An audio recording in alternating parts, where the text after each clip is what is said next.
Good morning and welcome to those joining the webinar this morning. Just bear with us a couple of minutes. The webinar is live. We'll just wait for delegates to join us and we'll start in a minute or two.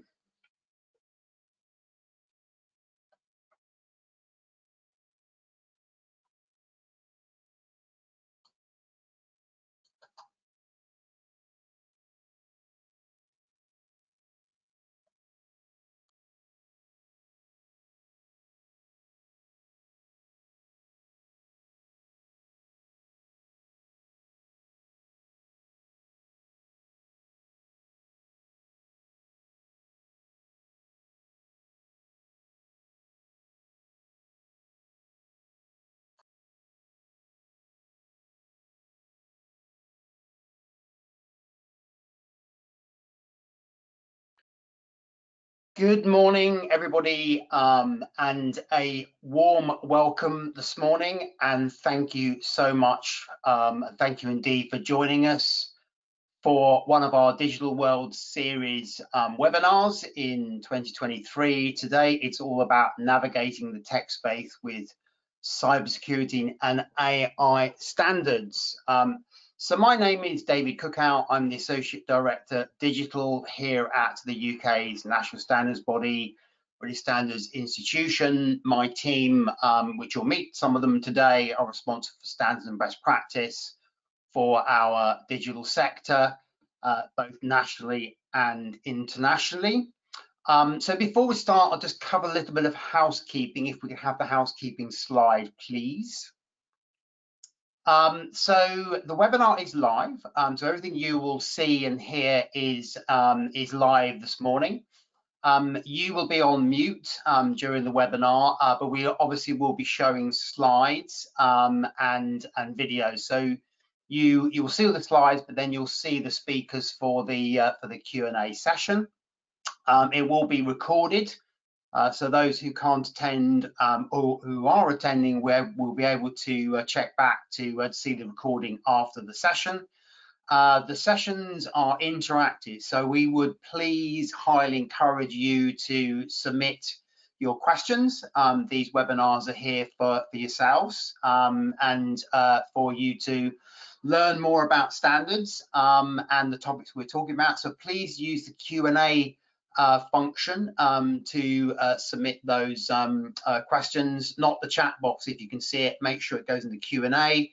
You can also use the Q&A throughout the webinar if you're experiencing any problems. So if your video isn't working or you can't submit anything, submit your question in the Q&A and hopefully our team will be able to respond.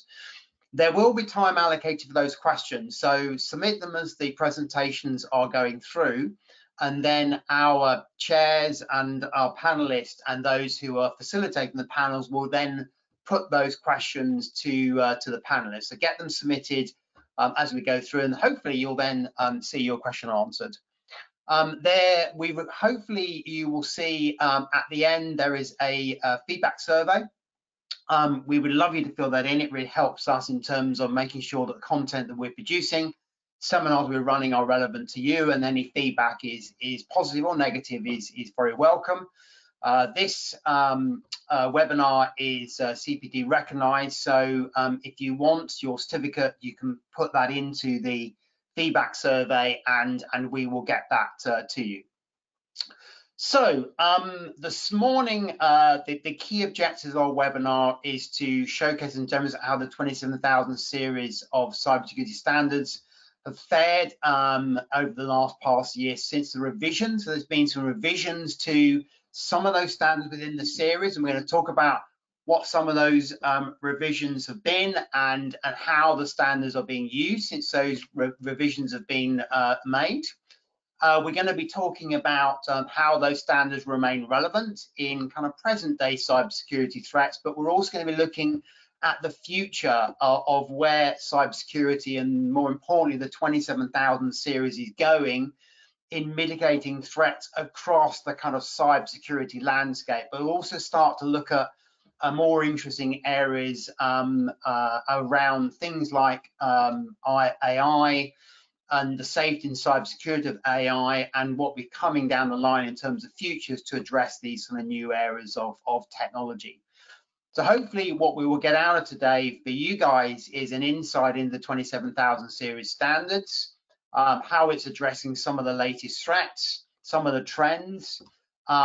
We will be having an expert panel talking about AI and cybersecurity and systems and privacy as it associates to future technology and AI.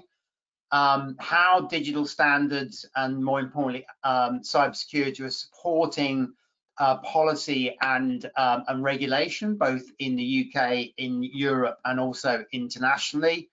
And of course, as we've talked about earlier, there's a chance for you to ask experts any questions, any topics you feel that you'd like to put forward, that they will do their utmost and best to try and respond to.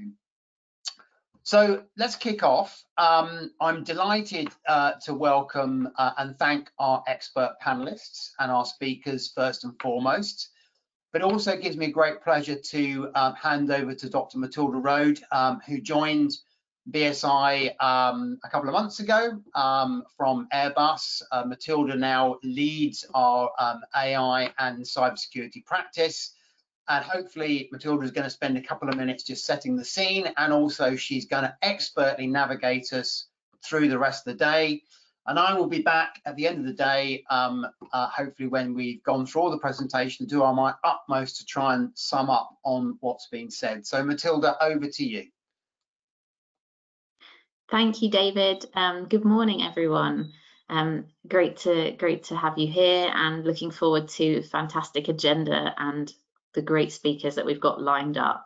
As David mentioned, there's loads of opportunity to ask questions today, so feel free to use the chat function whenever one pops into your head, and we'll try to get through as many of them as possible. There are multiple Q&A moments throughout the day. Just to set the scene a little bit, I wanted to pull out a few trends that we've been seeing this year, either trends that have been increasing from previous years or new ones that have been popping out, before we dive into what we're seeing in cyber and AI standards.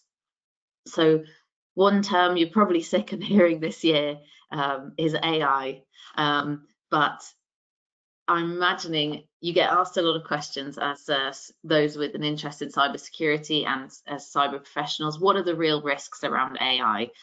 We see a lot of news about adversarial AI coming out of academia, for example, but then other researchers have made compelling arguments that hackers don't actually compute gradients. They're not reverse engineering these models.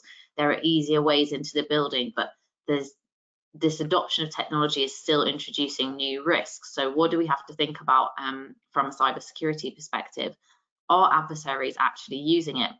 I think we've seen evidence that phishers almost certainly are. It's difficult to know exactly what tools adversaries are using, but are they finding O-days? I don't think we've seen it yet. We've seen a few proof of concepts, but we haven't seen that massive escalation of entries into vulnerability databases, and that's when I think we might see that automation is really being used in anger. On the flip side, how can we actually use this tool to our advantage in security? Of course, many well-known security products and initiatives already make use of data, giving us context, and trying to get ahead and be less reactive and move towards a kind of more predictive approach to security. That brings me on to the second trend, which is one that we're seeing around consolidation. I think there's consolidation happening in a few different ways. So one is consolidation of data so that we can use technologies like AI and machine learning.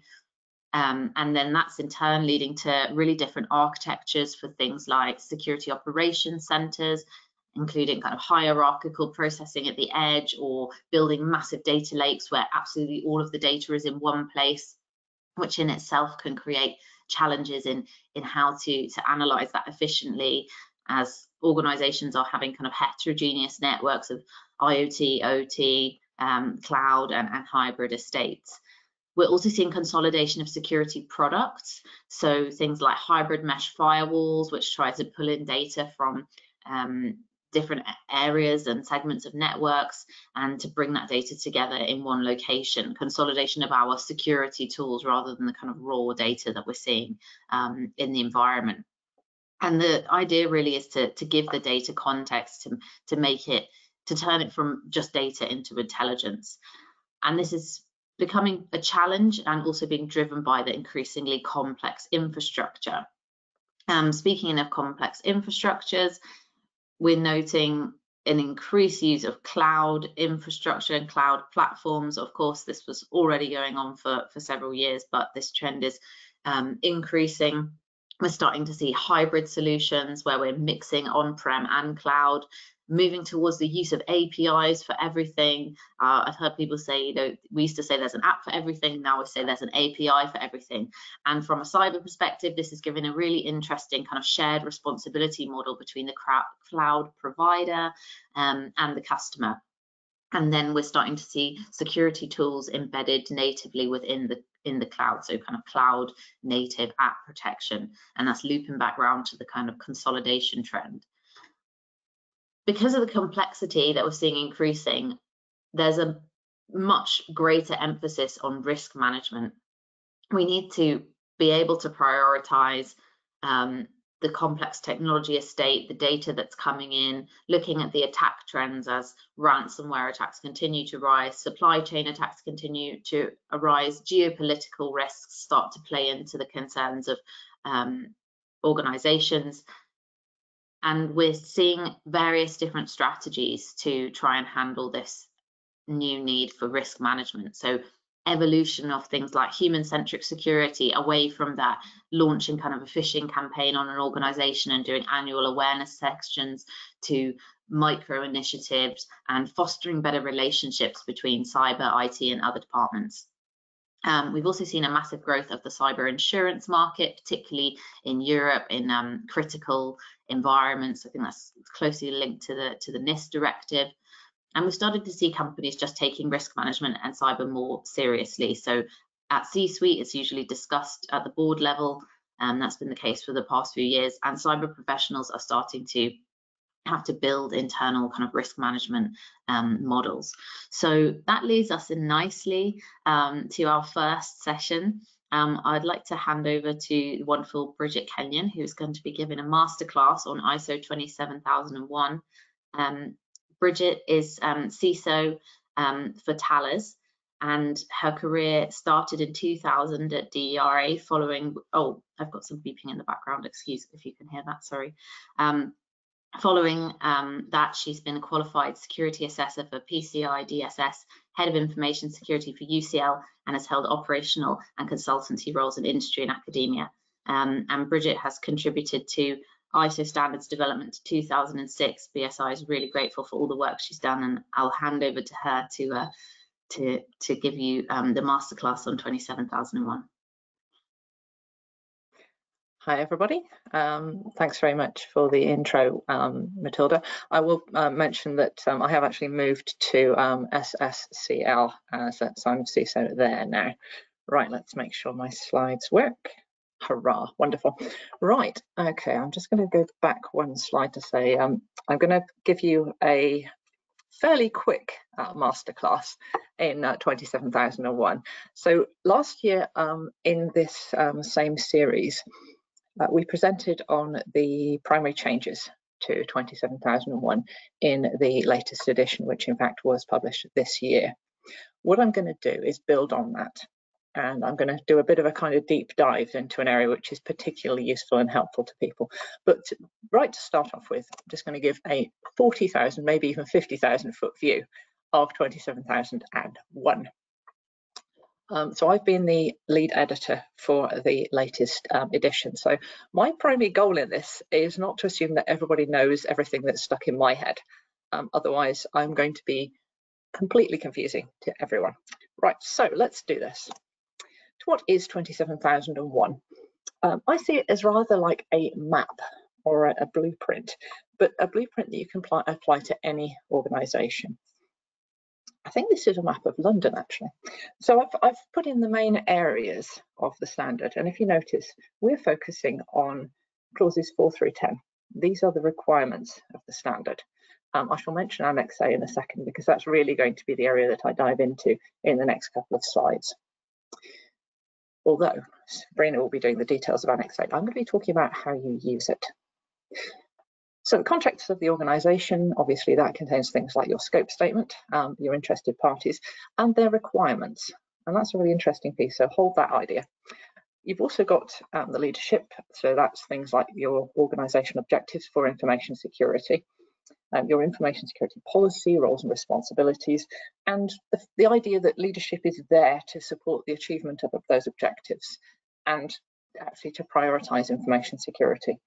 You've got your planning. Your planning, interestingly, overlaps with the operation piece, and there was a lot of arguments back before we adopted the common text, which is now the underlying basis for not only this standard, but also 9001 and environmental standards.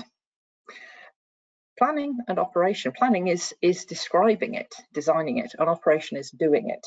So planning is clause 6 and operation is clause 8. Planning talks about assessment, designing your risk assessment process, working out how you're going to do risk treatment, deciding what your objectives are, what your actions, roles, when you're going to do something, what resources you're going to apply, and how you're going to evaluate results. Tons of documents, and that is where our good friend, the statement of applicability, fits in. So that is where you start trying to pull it all together. And bear with me, that is going to be discussed on a future slide. So the support piece is making sure you have your resources, you have people who are competent, you make sure that everyone working within the scope of the ISMS, a good phrase there, is aware of what you need to do. You've got all your comms in place, and you have your magic phrase documented information. In fact, we made a great deal of effort to use the exact phrase documented information to identify anything you are actually required to write down, because not everything needs to be written down to be effective. If you talk to people and they all give you the same information and you have a method for bringing new people up to speed, in some cases you don't need to write it down, and it's overkill. Again, this standard is intended to be applicable to organisations with 2 people or 2,000 people or even more. And you've got your operation, which is really where the planning turns into doing. Underneath this whole standard is the what's known as the Deming cycle, plan, do, check, act. It was explicit in a previous version of the standard, but it's been kind of hidden. So if you pull back the curtain, you can still see the Deming model underneath everything. And this is kind of the do piece. So you meet your requirements, you achieve your objectives, you do your risk assessments, you carry out the treatment. It all starts looking suspiciously similar to the planning item. Performance evaluation, well, that's where your internal audits exist, and also the quote top management review, which is fun. Monitor and measure, evaluate, make sure it's doing what it's supposed to do. It's the self-healing part, because you assume your ISMS is going to go wrong at some point, and this is how it fixes itself. And finally, my good friend improvement, which is all about continuous improvement, but also about if something goes wrong, again, not just within the ISMS, but within the controls that support the ISMS, what else could be going wrong that's similar? How can you fix it in a way that is going to be resilient? What are your root causes? Is your continuous improvement actually doing what you need it to do? So I've mentioned the statement of applicability. This really hooks up what you've chosen to do to Annex A. And the reason I've put Annex A out to one side is for one simple reason. And that is that Annex A does not form part of the requirements of 27001. It is intended to support you. So, having said that, let us talk about a case study. Now, I have chosen a case study that did not go well, just as a foil to the usual everything is brilliant case studies. So back a few years ago, when I was working for UCL, a colleague from another university in the area came and said to me, look, we really need your help with our 27001 project. They worked in the IT department, and they'd been trying desperately to get traction. So I went over and talked to them and said, okay, well, tell me about it. What's the story? Right, they said, oh, and that's interesting. I've never had that happen before. Give me 1 second. I'm going to pop back in and make it play.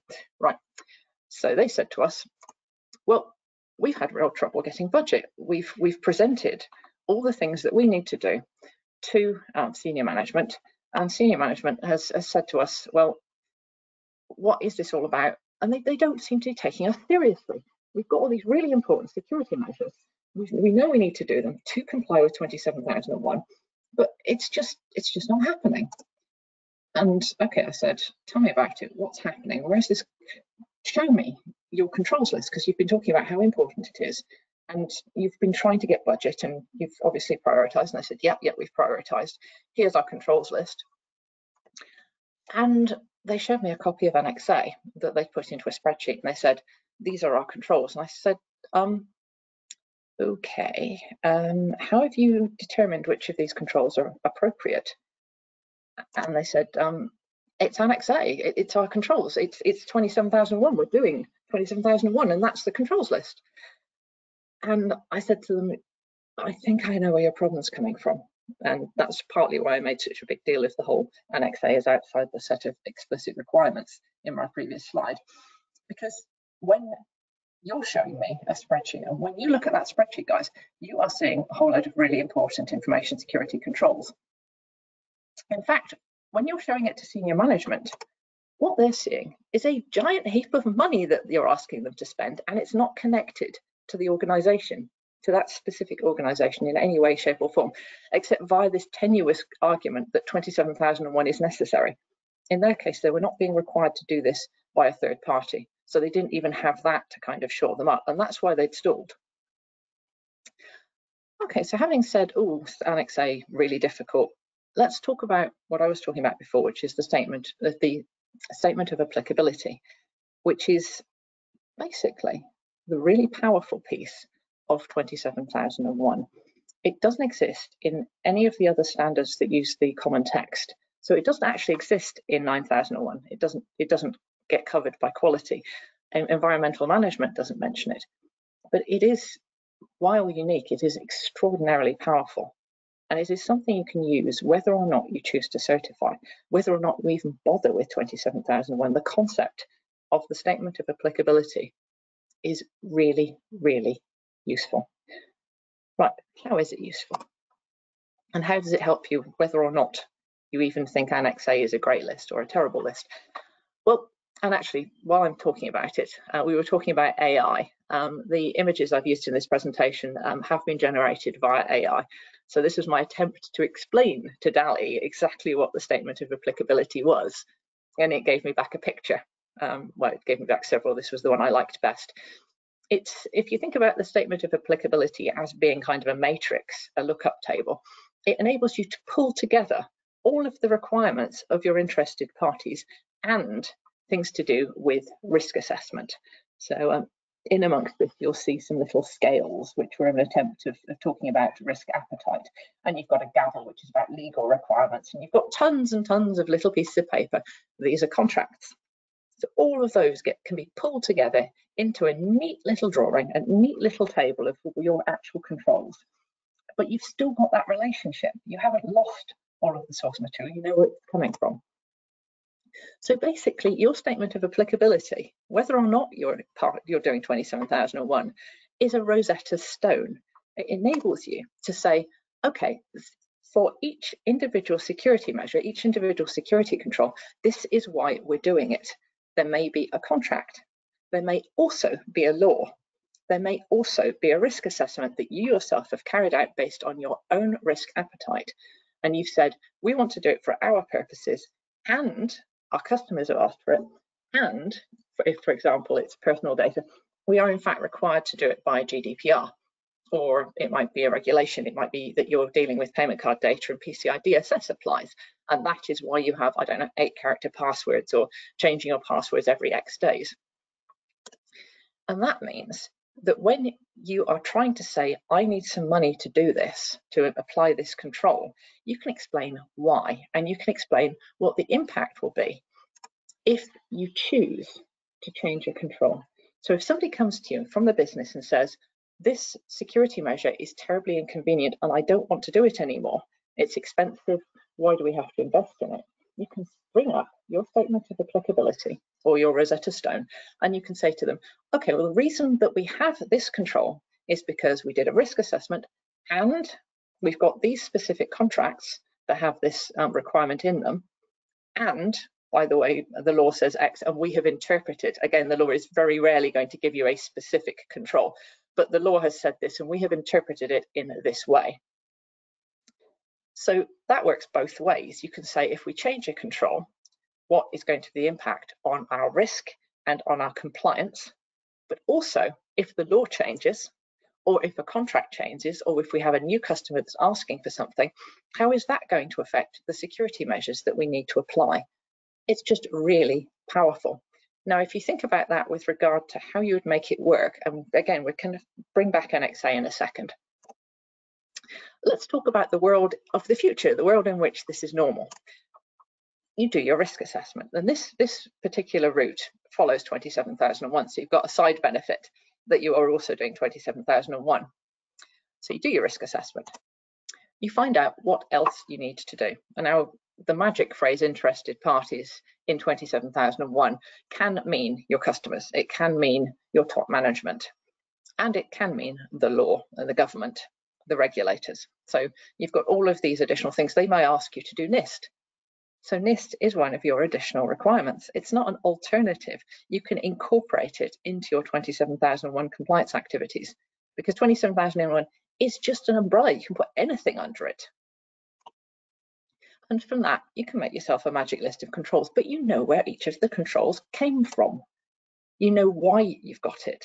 And there might be several reasons, but you know where they came from. They've got a foundation to stand on. So if somebody challenges them, they don't just gently sink into the quicksand. And then this is for 27001, you go to NXA and you say, oh, well, let's do a mapping exercise. And how many people have done a mapping exercise between NIST and 27001? This is why it's useful, frankly. So if there's a control that doesn't live in Annex A, fine, it can still be in your Rosetta Stone, in your statement of applicability. In fact, it's required to be there by 27001. If there's controls that are in Annex A and aren't on your list, you don't just add them because they're in Annex A. You decide whether they connect to a requirement. You may simply have missed something that you were actually being asked to do. Annex A is just being used as a quick final check to make sure, a sanity check if you like, to make sure you haven't missed something. Only add them if you absolutely need them. And again, you update them and say, this is where this control came from and why we're doing it. And then for things you're not going to do, because you haven't got a requirement, your risk assessment already shows that your risk is below your tolerance. You say, okay, this is why we're not doing it. There is no third-party requirement, and the risk of X, which this relates to, is already at low, already at medium, and our risk tolerance is high or medium high or whatever. And there you are. You then have a dramatically handy and resilient argument that you can use. And in fact, something I was thinking about this morning, this is not just for use when trying to defend your security measures or make a case for resources or investment or to help you comply or get more customers. This is a method for communicating the purposes of security measures. And you know who wants to know that? Everybody in your organization who's required to implement a measure. This is very useful in creating meaningful awareness materials, because the reason, I'll put it this way, when somebody is asked to do a thing, they will almost always say, why? And this gives you the why. So if somebody says, I don't know why I have to change my password every 150 days, you could say, well, the reason for that is because of risk assessment. And if you don't like it, then this is the route via which you can provide feedback. They may not be able to change how it's happening because they may not have the authority, but they will at least be able to understand the justification and see that it's part of a reasoned process, which is half the argument, frankly. Right, so I think that's probably covered everything that I intended to cover in this session. And I thank you very much all for your attention and your time. Fantastic. Thank you so much, Bridget. That was an excellent masterclass, a great case study, and I think probably spoke to a situation that many on the call are familiar with and how to get kind of buy-in for for your work. I also think the DALI image you showed is quite beautiful, and maybe it could be the front cover of the standard at some point. So everybody, please pop your questions in the chat, because you'll have an opportunity to ask Bridget some questions in a minute. But before that, I've got the pleasure to introduce Sabrina Feng to give us a masterclass on 27002. Sabrina is the Group Head of Technology, Cyber and Resilience Risk at the London Stock Exchange Group, and has previously held senior roles in Equinity, AXA and Visa. So over to you, Sabrina.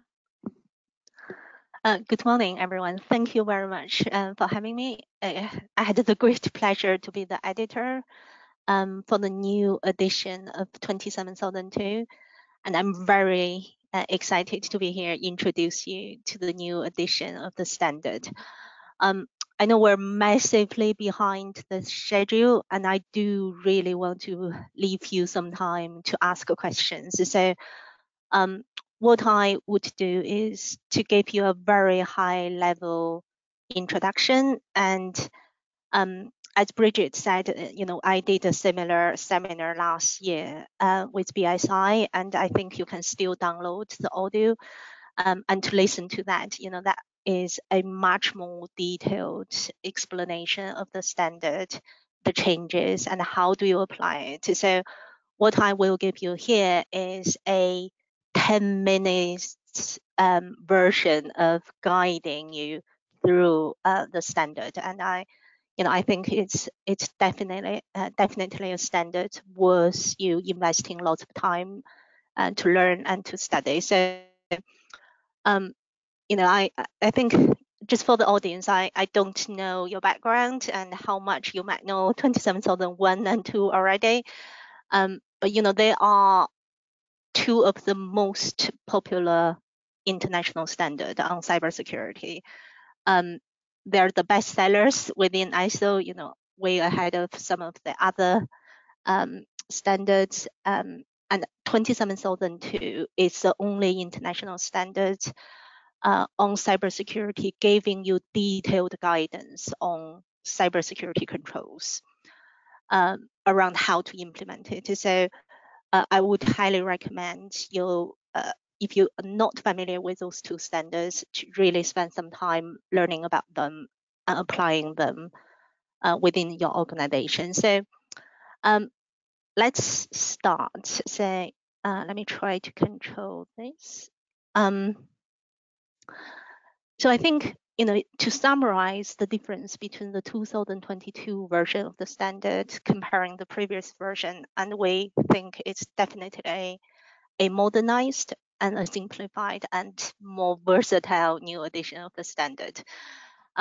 So as I said, I'll give you a brief tour of that. I think before I start going into the detail of the standard, I just want to give you a little bit of overview on the journey. I always like to do this because I take the opportunity to talk about what standard making is like and really encourage more experts to join the international standard drafting activities and becoming an expert and contributing to the community. So the revision started in October 2016, and it took us around the world in different places. It lasted for 5 years. After the physical meeting, we then had COVID. We had to do a lot of the revision online through Zoom. It has been an amazing experience, and we had some of the most productive meetings doing remotely. We had 3 working drafts, 2 committee drafts. We resolved over 10,000 comments made by, you know, nearly 200 experts, and they're coming from around 30 national bodies, different working groups, international organizations. So there's a huge amount of interest in this standard, and we were able to bring these experts together and coming up with new edition of the standard. I'm really, really proud of what we have achieved at the end. And as I said, I really encourage everyone to, you know, learn the standard and if possible, contributing to it. So now, let's go into the standard in a little bit more detail. So I will start with the title of the scope. So the second edition of the standard is called Code of Practice of Information Security Controls. And in this edition, we just called it Information Security Controls. So the implication or the context removing the code of practice is very much related to what Bridget was talking about earlier. It's a set of controls, but it's really about how the organization determine what controls are relevant to them. The standards provide a list of generic controls and the best practice in how to implement them. But it's really up to the organization to determine what are the controls that's necessary to manage the risk within the organization. So again, I won't go into detail of the scope, but I think it's worth mentioning this change of the title and the scope to reflect that sentiment we talked about earlier. Now, about the controls, the standard is really a list of controls. So in the second edition of the standard, there were 114 controls.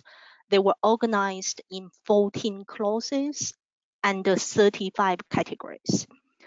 There's a level of complexity in the structure itself. So we spent lots of time, in the beginning of the project just to debate on the structure. What you can see on the screen on the right-hand side is how we simplified this. So in the new edition of the standard, we reduced the number of controls from 114 to 93. It no longer organized in this complex clauses and category structure, and we put them into 4 simple categories. It is a very meaningful category. I do talk about this with some of my colleagues, who are practitioners of this, and the feedback I'm getting about this is they said, well, this is amazing to tell the community and the organization that cybersecurity is not just a technical problem. So as you can see, there are lots of organizational controls, people controls, physical controls, and there are some, of course, are technological controls. So this new organization of controls, A, simplify the structure, and B, giving people that view around the different type of controls that's relevant to manage cybersecurity. Another thing is the control structure has changed. So on the left, you can see what was the second edition control structure. And on the right is what the new edition looks like. Where I put a red circle around it, there are the change. So on the top is what we call attributes. This is, again, a major change, and I would even call it a bit of innovation to the standard. So I'm going to spend a little bit more time to go into more detail around the attribute. But in the essence, for each of the control, every single control, those 94 controls I mentioned, for each of the control, we have a table under that control giving a example attribute and their attribute value in those 5 different attributes. These are examples, and they help the organization to use these different controls based on the context of their usage. We added this section called purpose of a control, so that's replacing the old control objectives. So again, there's a subtle difference here, and it's applied to every single control. So you look at the purpose of the control, you can understand what this control is trying to achieve, and you look at the attribute of the control that helps you to understand the context in which you could apply that particular control. So then, as I said, those controls have, we reduce the number of controls. So I'm going to talk about there's a number of different type of changes to the controls. So there were 58 controls are simply updated. So what that means is the control title has remained the same, but we modernized the control. We removed the old technologies, legacy terms. We bring the guidance up to date with the best practice. So there were 58 controls are simply being updated around their control guidance text. Then there are 24 merged controls. So, we merged a number of controls within the previous edition because one control cannot be effective without the other. And there are many examples of that I gave in the detailed seminar last year. So I recommend you to take a look at that. In addition to those controls, we also have new controls. I think it's really interesting to look at these new controls. We added quite a number of new controls to reflect the how the technology has evolved, how the cybersecurity world has evolved. And I think it's really important for cybersecurity to keep up with the new threat, emerging capabilities around this area. So, there were 11 new controls being added. Again, I won't go into the detail. I recommend you to look at them. The attributes. So, as I said, for each of the controls, there's a table, and those attributes are how you could classify or understand the context of the controls. What we have done is to have provided 5 example attributes. When I say example, that means organizations don't have to use these attributes. They can develop their own attributes. They can have industry-wide attributes. They can have attributes they share with others. So these attributes are what we provided as examples. Again, we had lots of debate around, okay, what are the attributes we want? So you can see these ones are probably most easy to understand and mostly used attribute. For example, control types. You could have controls that's preventative, detective, or corrective. Some controls could be related to protection of confidentiality, integrity, or availability.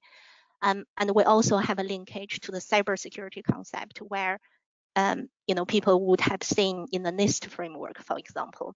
So there's really good alignment and a good range of examples we already put into the standard and helping organizations to further define and use attributes.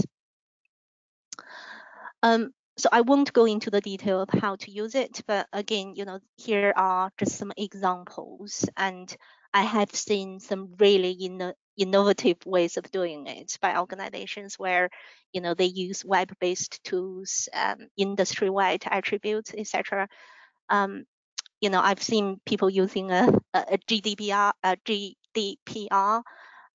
attributes, and they identify all the controls that's relevant to GDPR, and I can't see why people are not developing a DORA related attributes or AI related attributes. So then you can select the controls that's relevant to particular topic.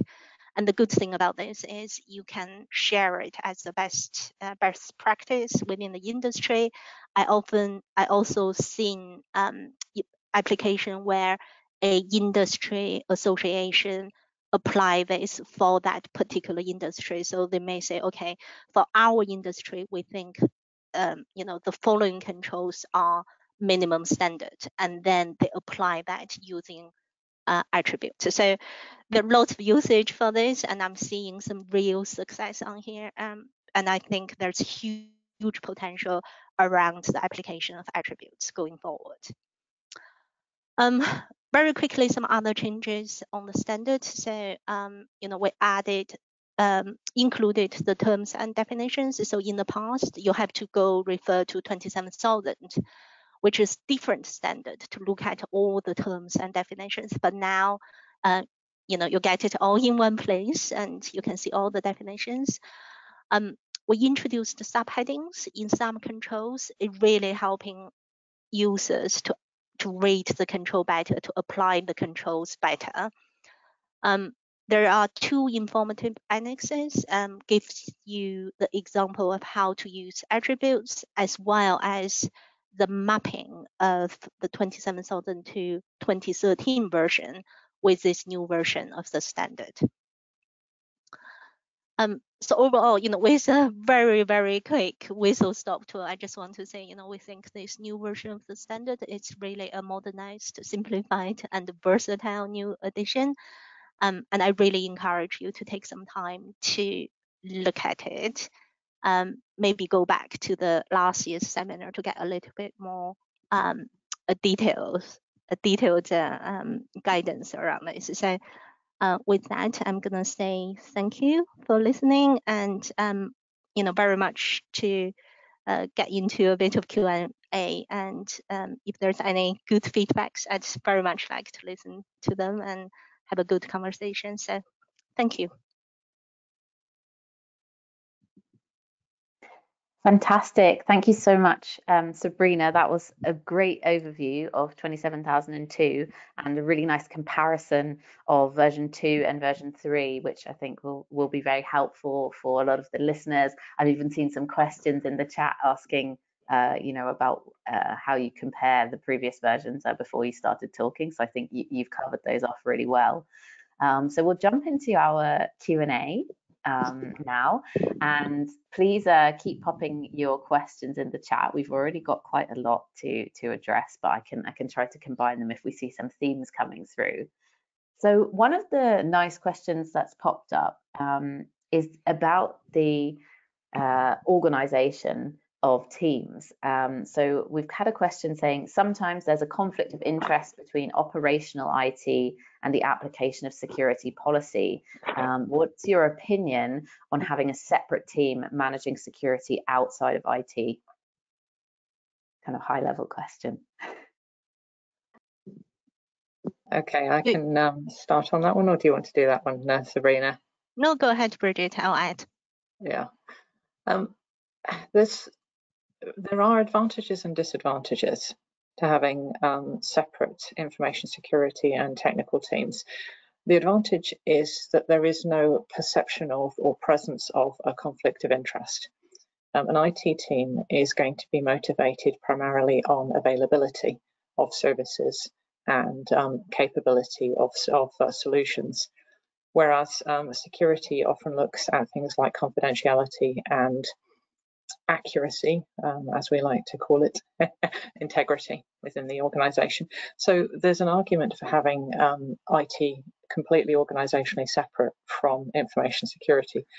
The downside with that is that you lose the close relationship and the visibility of what's happening in IT. If you're part of the IT department, you're in all the meetings. The things that they wouldn't think to tell you about, you just find out because you're there. So you get a huge advantage of being like, as it were, on the inside of the coconut, and you can see everything inside the coconut rather than being on the outside knocking, and only if they remember to tell you do you find stuff out. So yeah, it's a two-edged sword. It depends on the way the organization works as to which solution is most effective for you. Yeah, I mean, if I may add, so I would agree there's no one size fits all, and I do think it's very much depending on your organization's governance structure.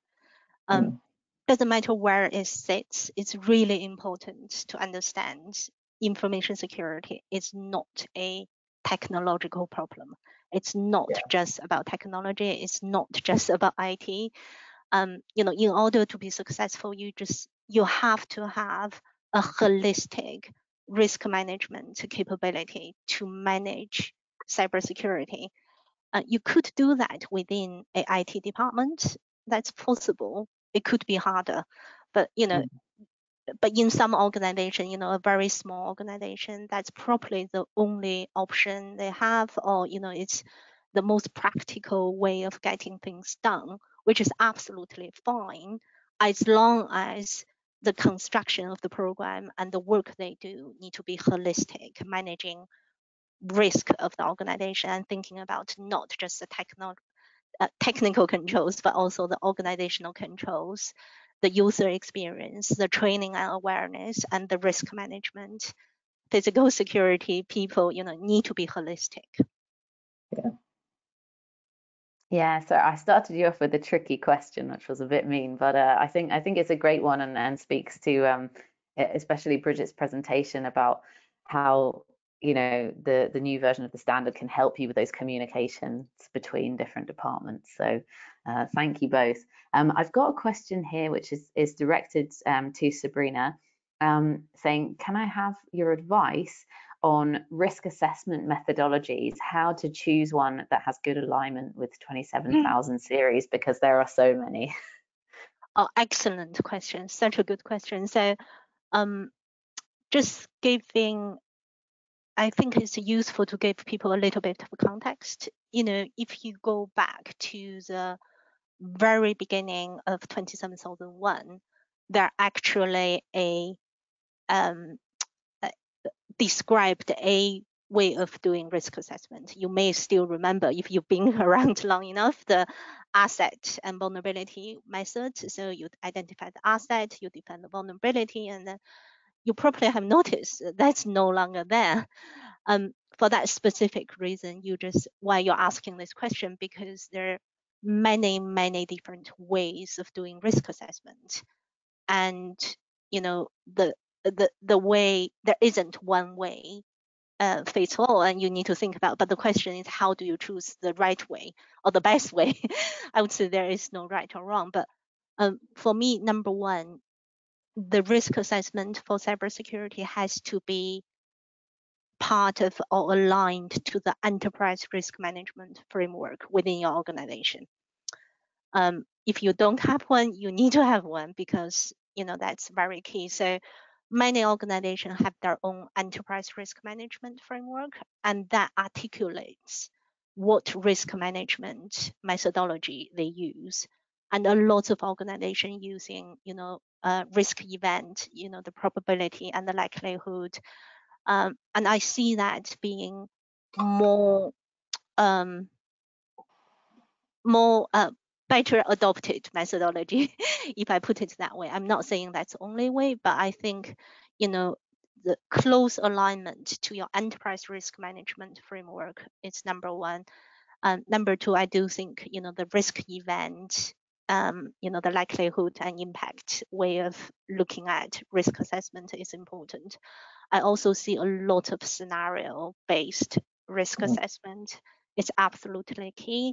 And I also see combination of multiple methodology, where you do a top-down risk assessment, and then you do bottom-up for your crown jewels and thinking about asset vulnerabilities as well. So no one size fits all, but it's a very good question, and I think you need to think about your organization. Yeah, great answer. Bridget, did you want to chime in? Yeah, just a quick note. Yeah, the assets, threats and vulnerabilities, I mean, there's nothing wrong with it, and as you say, you can use it to find pieces that you wouldn't otherwise find of risk. The key thing about risk assessment methodologies, starting obviously with the fact it's got to be integrated into the rest of the things you're doing for risk across the organization, as Sabrina was saying, but you need to have something that is repeatable and consistent. Quite often you'll find risk assessments only work because the same person is doing it every time.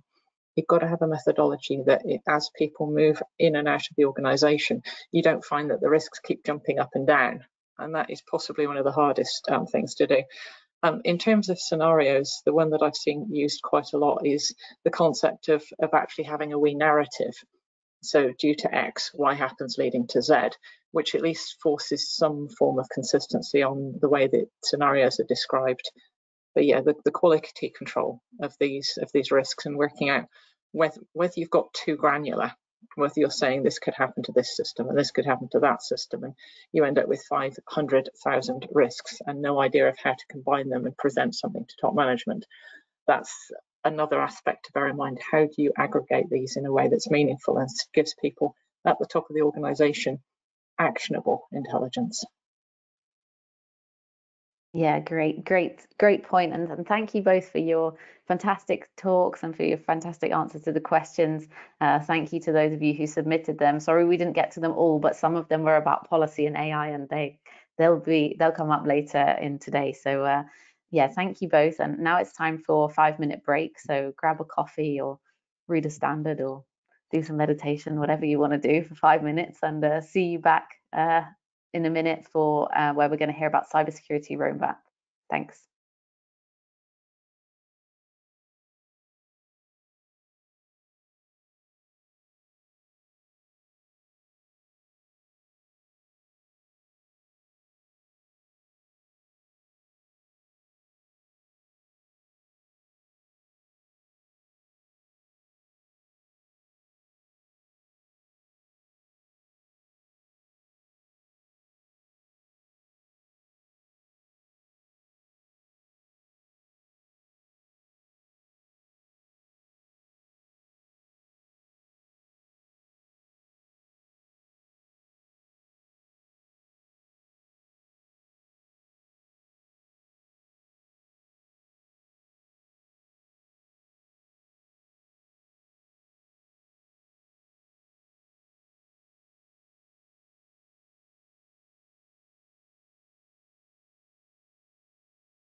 Hello, welcome back.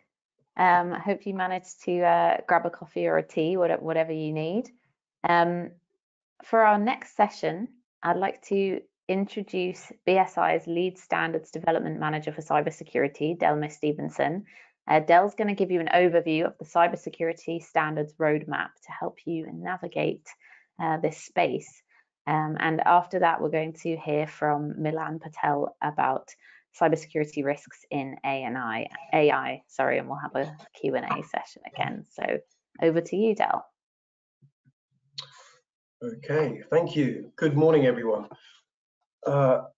Next slide, please. Okay. Good morning. My name is Delmy Stevenson. I'm a lead standards development manager here at BSI. I facilitate several committees, but for today, I'm going to be concentrating on IST 33, cybersecurity, information security, and privacy protection. In this presentation, I'll provide an overview of the standards in the Cybersecurity Committee, outlining their significance and BSI's role in their development. By the conclusion of this presentation, we will have a comprehensive overview of the standards within this domain and discover upcoming BSI initiatives aimed at enriching the stakeholder experience. So the next slide, please. So today is the topics to be covered today. We'll be taking a look at the current standards landscape. There's quite a lot of standards in this area. And then we'll be moving over to the 27000 series. So we'll be taking a look at what other standards there are besides 27001, 2, and 5.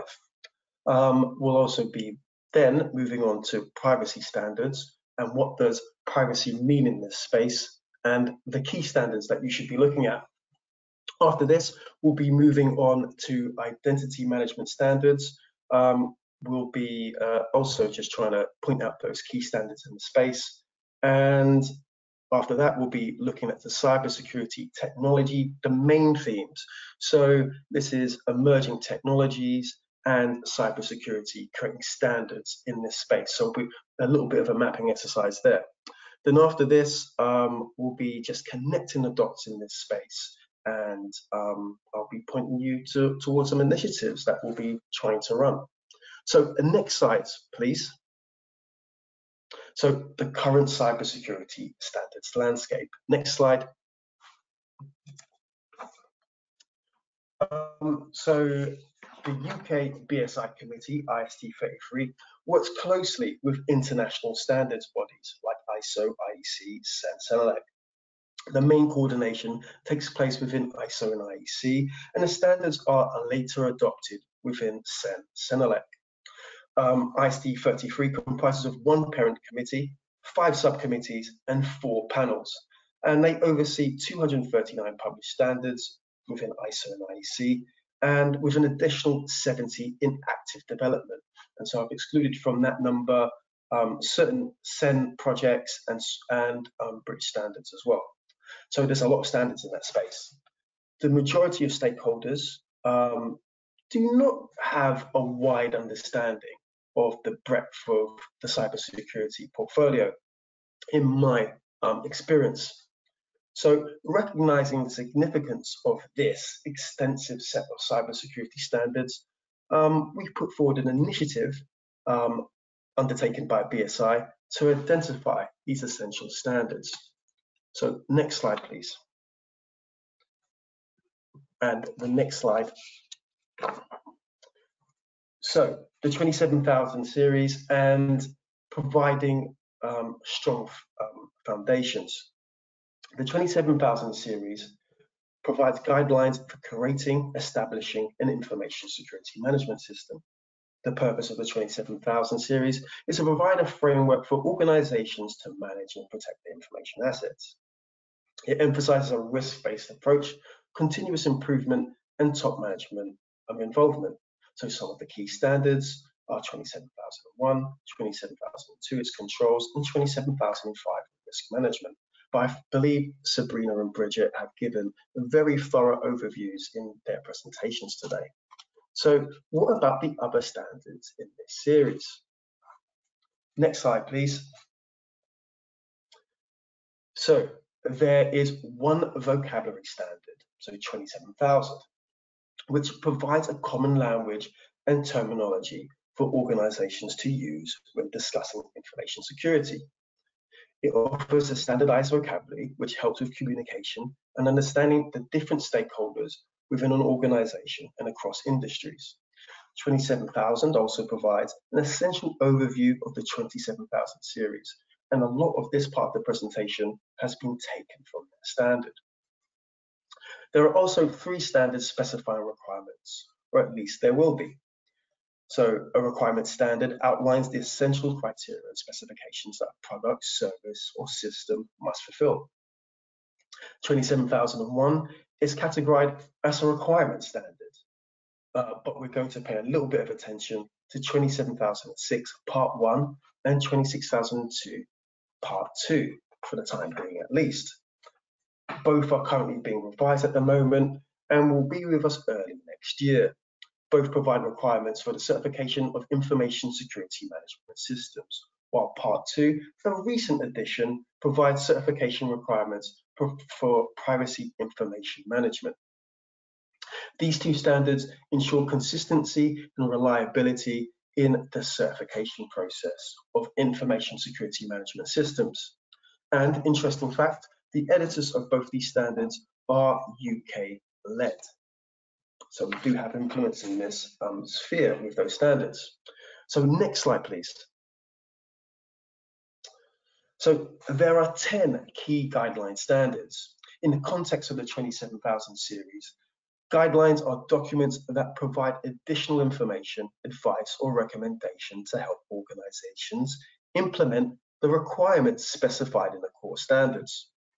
So we're looking at you, 27001. However, I'd like to bring to your attention 2 others that might not be familiar with you.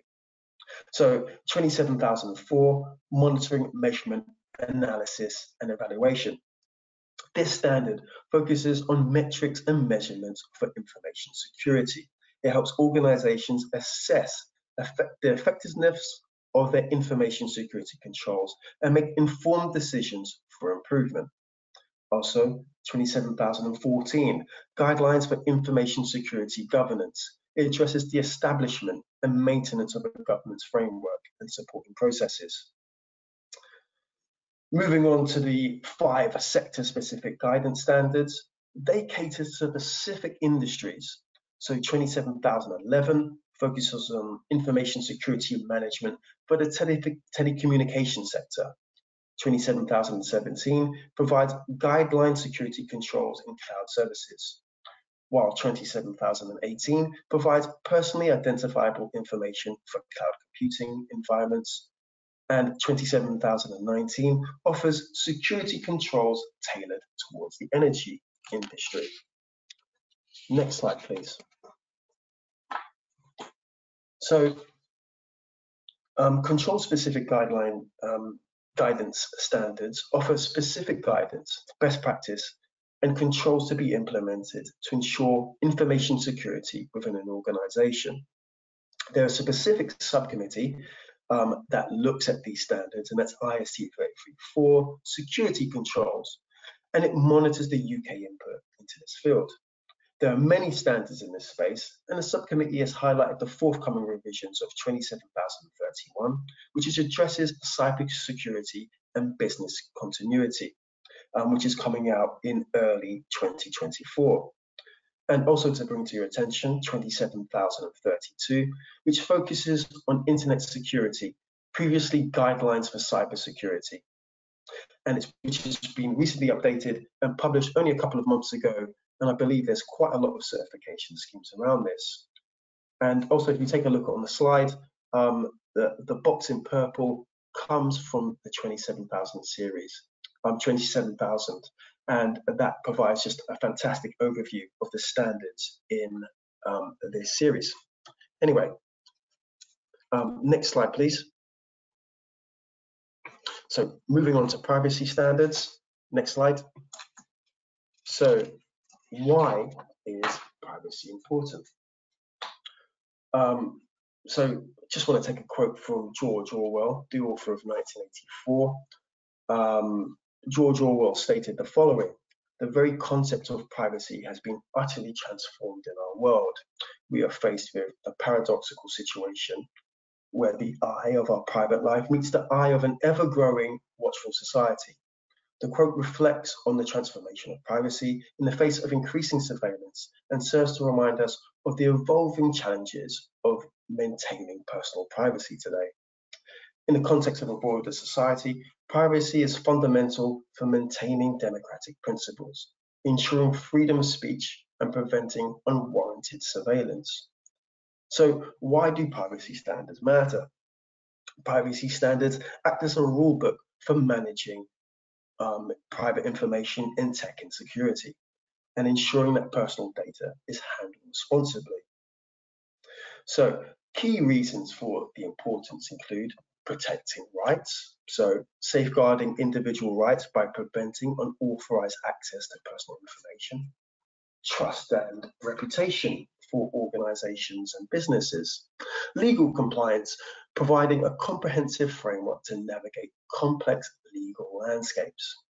With the help of the UK subcommittee in this area, which is IST 33.5, Privacy Technologies and Identity Management, we've scoped 6 privacy standards, 3 of which I've shared in the next slides. And they cover various aspects such as management practices, technology system structures, privacy impact assessments, and obtaining consent for information uses. So there's a lot of information in those. If I could go to the next slide, please. So, privacy standards and the key standards. The most popular privacy standard is 27701, a standard that specifically addresses privacy information management systems, or PIMS. It provides a framework for organizations to establish, implement, maintain, and continually improve a privacy information management system. The standard is an extension of 27001 and 27002. PIMS also focuses on compliance with privacy regulations and laws, including UK GDPR. The standard emphasizes respecting the rights of individuals. 2 other standards that I want to highlight in this space also include 29100, so the privacy framework, which acts as a helpful tool for organizations aiming to protect personal data as it goes through different processes. This standard sets up a structure that promotes a consistent and principled approach to privacy. It assists organizations in meeting legal requirements and effectively managing risk related to privacy. 29101, Privacy Architectural Framework, is like a blueprint for building computer systems that handle personal information. It focuses on making sure privacy is a top priority right from the start. The goal is to help design and set up these systems in a way that follows privacy rules and regulations. Next slide, please.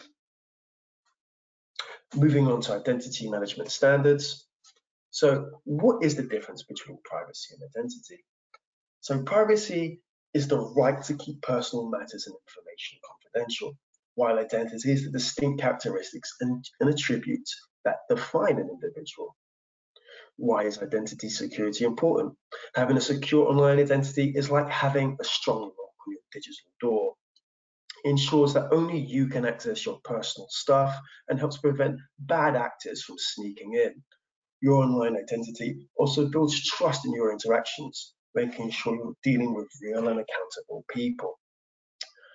Identity management standards are like the rules that ensure your personal information is safe and handled consistently when you use different online services.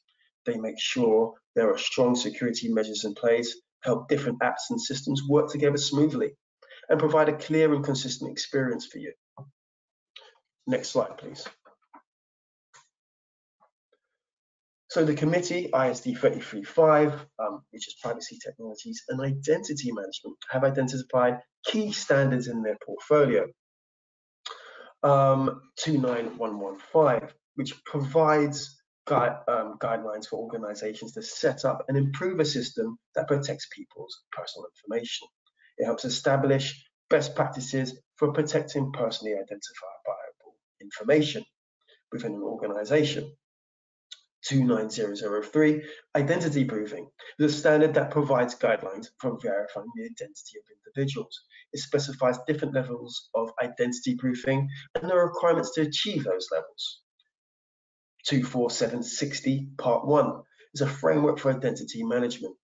Defines terms for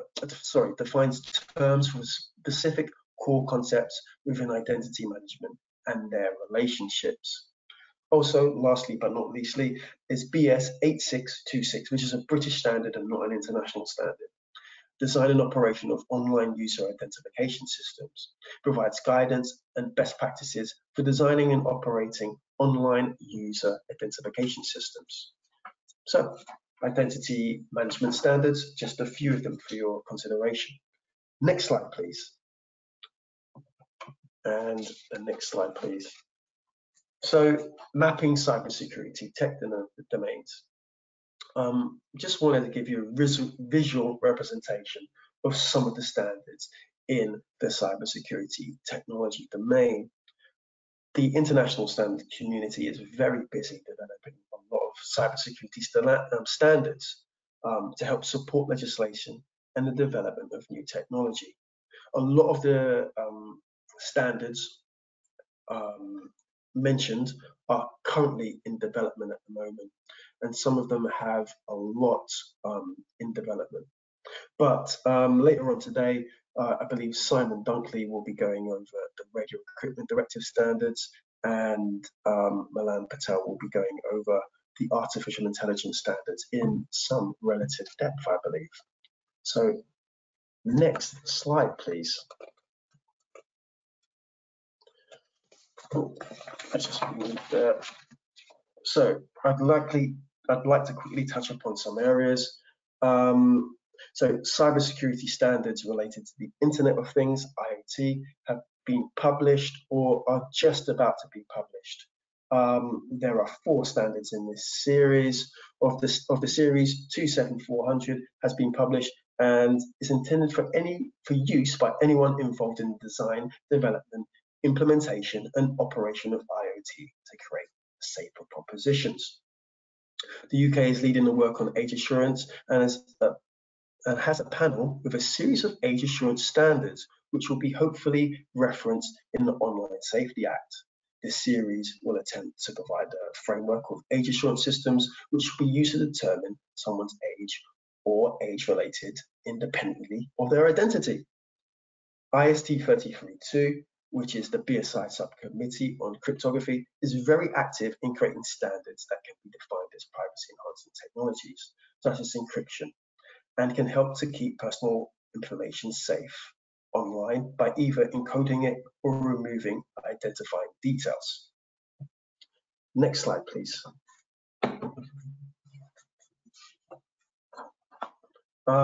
So why are there so many different standards? The multitude of cybersecurity standards reflect the diverse needs of industries, the global nature of trade, the rapid evolution of technology, and the ongoing efforts to enhance quality, safety, and efficiency across various domains. All these different standards explore different aspects of cybersecurity and different pieces of a puzzle to strengthen an organization's overall ability to deal with online threats. And next slide, please. So connecting the dots, once we have all of this information, how can we work together? So BSI operates with committees filled with dedicated experts. These committee members and its chairpersons have helped to illuminate the complexities of cybersecurity standards by participating in international and European standards development. BSI becomes the gateway for the UK to contribute and influence these international standards.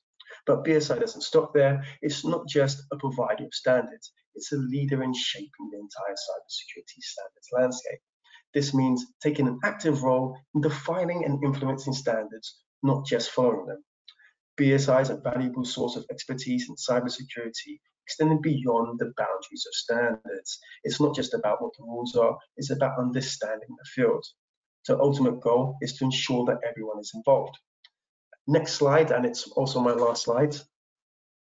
Conclusion and next steps. So BSI is developing a comprehensive document summarizing all the cybersecurity standards by focus, key aspects, and purpose. So some of the supporting resources, we hopefully will want to produce infographic to explain all the interactions between the 27000 series, privacy standards, identity management standards, and the cybersecurity tech domains. We'll be introducing cyber solution packs, bundling related standards at an affordable price. But anyway, do contact me if you are interested in any of these updates, and I'd love to hear your feedback. And also you can find me on LinkedIn. Just a big thank you for today. And that's me.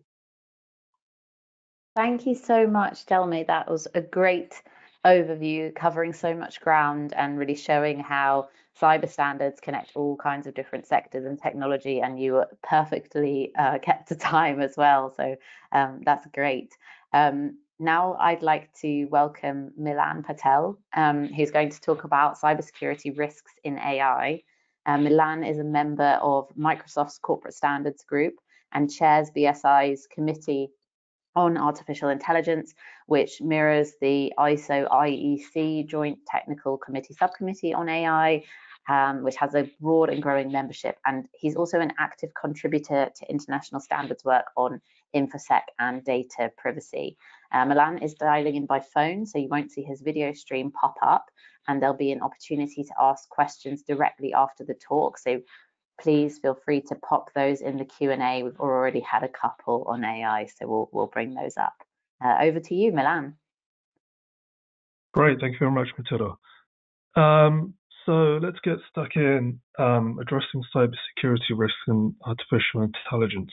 There's a bit of a lag on the webinar, so try and follow up.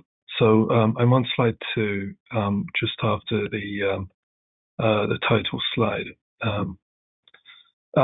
So what I intend to cover today is how we can protect AI systems today, some of the threats and security risks that are specific to AI systems, and then we'll talk about some of the standards that are currently under development to support security for AI.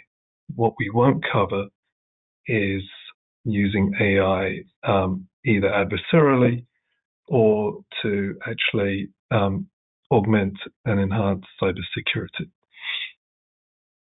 So we'll start with a definition, because we love definitions as standards developers. The definition of an AI system that was developed in the international standards community for artificial intelligence is an engineered system that generates outputs such as content, forecasts, recommendations, or decisions for a given set of human-defined objectives. Now, we're going to also start with the premise that AI systems are information systems. So effectively, they're just running code on information processors.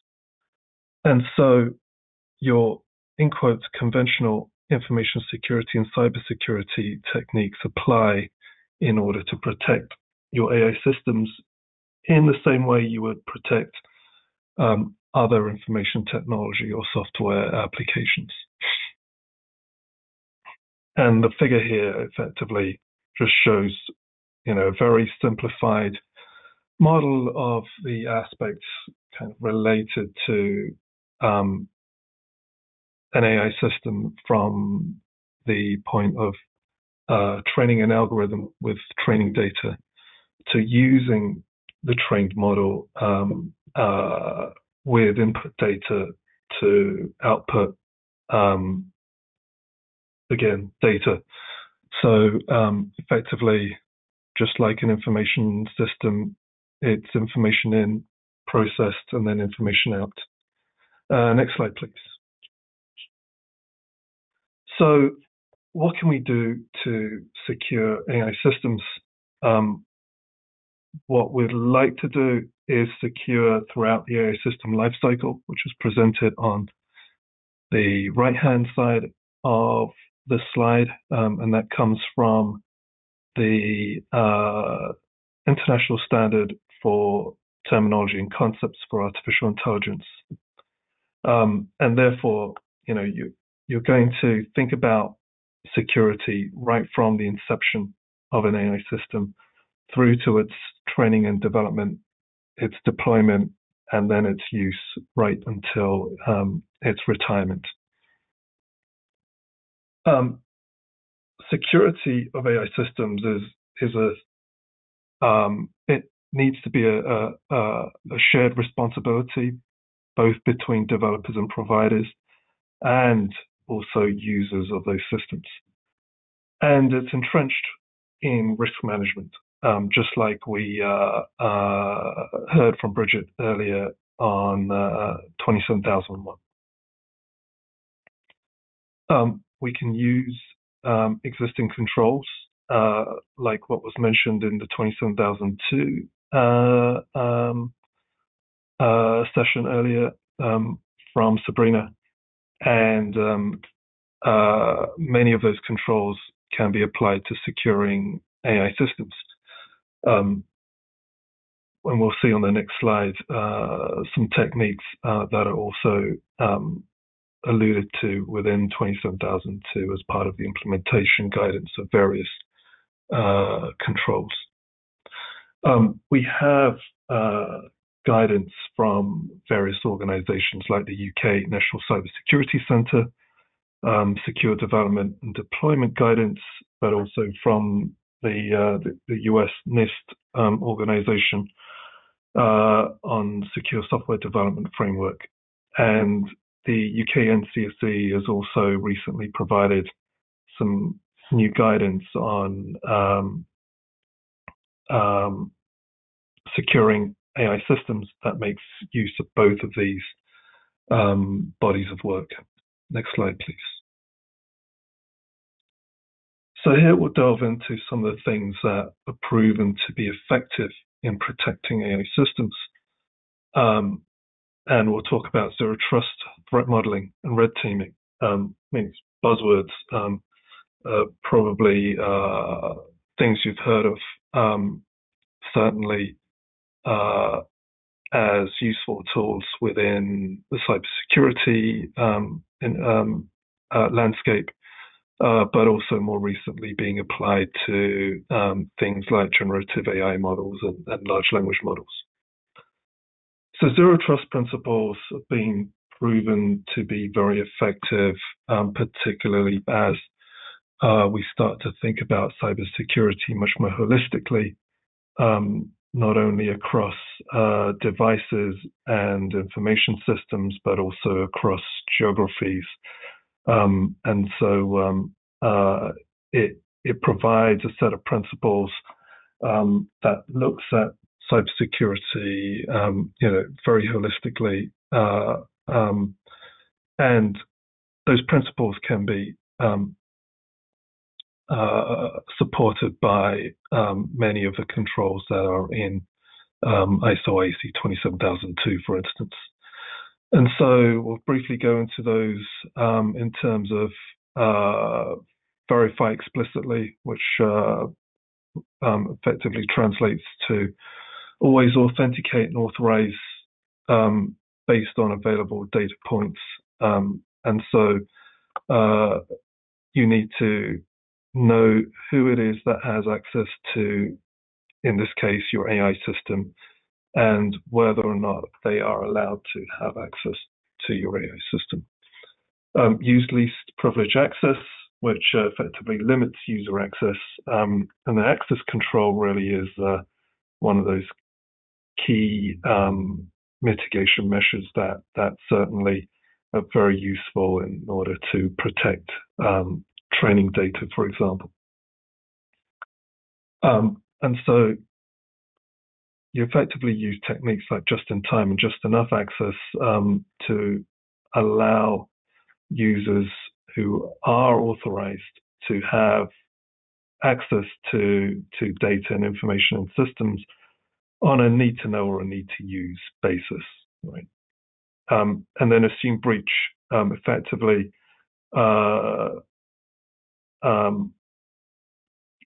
uses the premise that you don't rely on network perimeter security alone, and that you use end-to-end encryption and also analytics to drive improvements in detection. And that's where, for example, we can also see things like AI being used in order to augment cybersecurity measures these days. So threat modeling. So what is that? Effectively, it's integrated into your risk management, and it's very similar to doing things like a privacy impact assessment or an AI system impact assessment, where you think about the potential consequences to stakeholders based on various scenarios that you brainstorm about, and you can take a very methodological process of going through this kind of assessment or modeling, and it's not really just about understanding the potential consequences of these security threats from a confidentiality, integrity, and availability of information, but also as a result of AI systems being used in applications that can have safety implications. There could be an element where a security threat or a security incident can result in a harm to humans. So that's strongly linked to your risk management and your risk assessment activities. And the results of those can be used to then develop a risk treatment plan, of which, a severe mitigation could be that you deem the use of this AI system to be too vulnerable or too dangerous, that you decide to either redesign it or not use it at all, right to developing a risk treatment plan using controls as described by Sabrina and Bridget earlier. And then red teaming. And that's something that we've heard a lot about recently, but it's not just a new technique that has been introduced just for AI systems and has been an established way of mitigating threats and improving the security of information systems. And so effectively, you emulate an advanced adversary trying to stealthily attack a system. And you may have many types of these, in quotes, ethical hackers that you use in order to attempt to attack your system and determine where the vulnerabilities are, so then you can determine how to better protect your information system. Now, from a specific AI perspective, we've heard about jailbreaking and prompt injection techniques, and those are things where we can determine how it is that inputs to an AI system can be manipulated in order to get undesirable outcomes from an AI system. How is it you might get access to data that might be used to train an AI system, but also can you exfiltrate some of the training data model attributes or the model itself through interrogation of the AI system. And we'll see in a moment the threats that are more specific to AI systems. So next slide, please. Now, there are many security threats specific to AI systems. You can address many of these using existing security measures, including those within ISO and IEC 27002. And effectively, you'll see the kind of list of types of attacks on AI systems on the right-hand side. But you can summarize that these attacks are either trying to manipulate training data to get undesirable outputs from an AI system, or they're trying to manipulate input data to get undesirable outputs from an AI system. Evasion attacks, prompt injections could be an example of those. There are attacks on trying to manipulate the model itself, trying to misuse the model deliberately, but also how is it that you can get access to samples of training data, or even in some cases the entire training data set itself, through interrogating the AI system. And in some cases, if the system was trained on personal data, that could result in a breach of privacy. So, like I said, there are existing security measures available that can certainly mitigate against these threats, but also there are many measures that are currently being used that are specific to protecting AI systems, including improving the robustness of AI systems to attacks like data poisoning and evasion attacks. But also there's it's a hot topic of research in order to help better protect AI systems as the threat landscape to these systems changes as a result of either the sophistication of adversaries or vulnerabilities introduced through the nature of the technology itself as it evolves as well. Next slide, please. So we're going to very quickly cover ISO IEC 27090, which is guidance for addressing security threats to artificial intelligence systems, and is currently under development within the international standards community for cybersecurity. The intention of it is like a AI security 101, to help organizations better understand the consequences of security threats specific to AI systems through their life cycle, and effectively uses a structure where each type of security attack, like the ones we saw in the previous slide, are described in terms of what they are and their nature at a high level.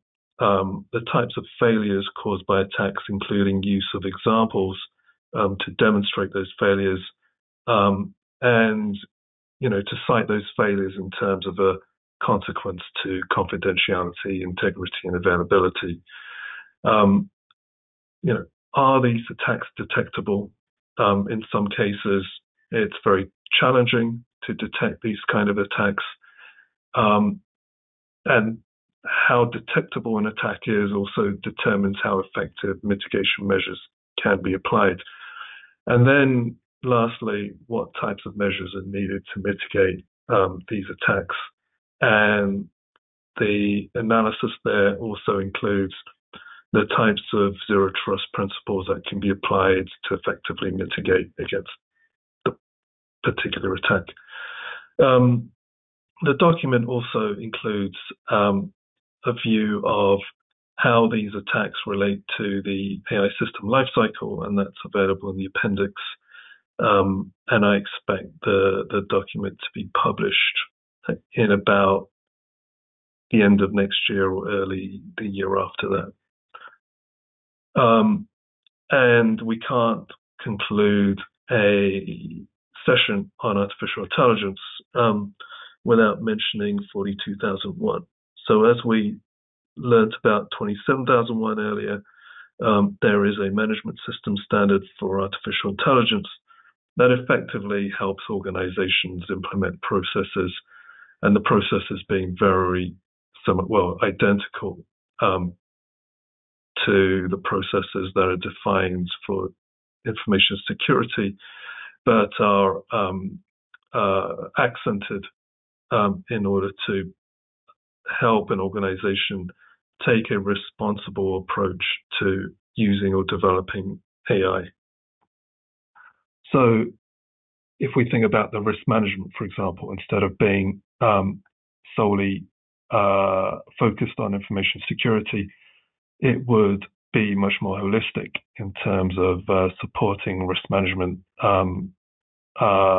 for responsible AI and looking at different risk objectives through the lens of responsible AI, and aspects like transparency, privacy, security, but also things like fairness and safety as well.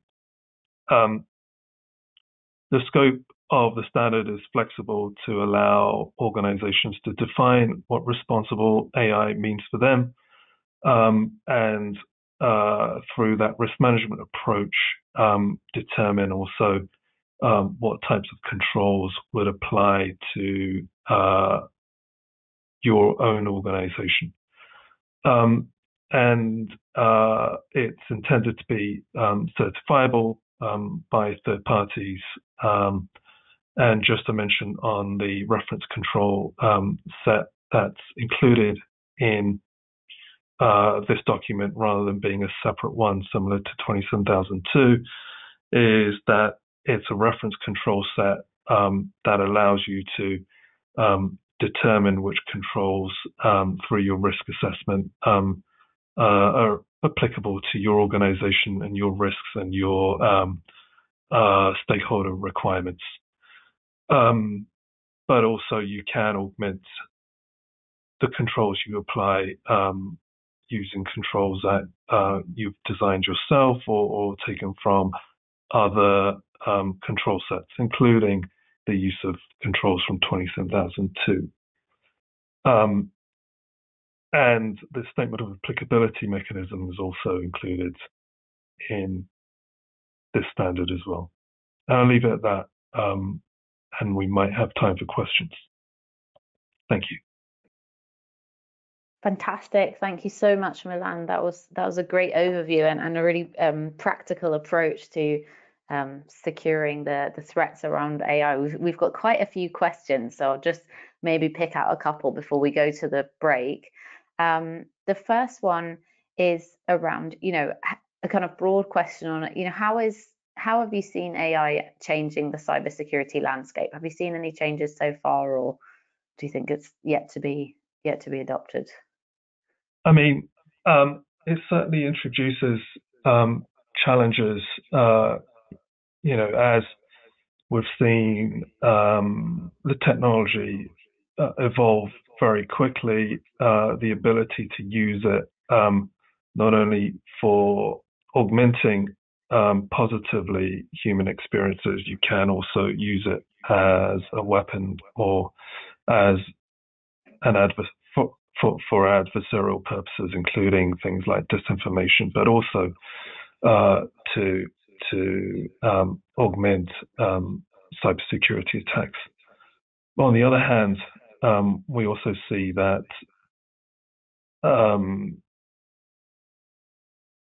AI can be used very effectively to improve cybersecurity capabilities, right? Your ability to analyze data points, especially when you have many different signals that you're using for threat analysis and threat detection, even threat prediction, to analyze those data points and be effectively augment your security capabilities to be certainly much more automated and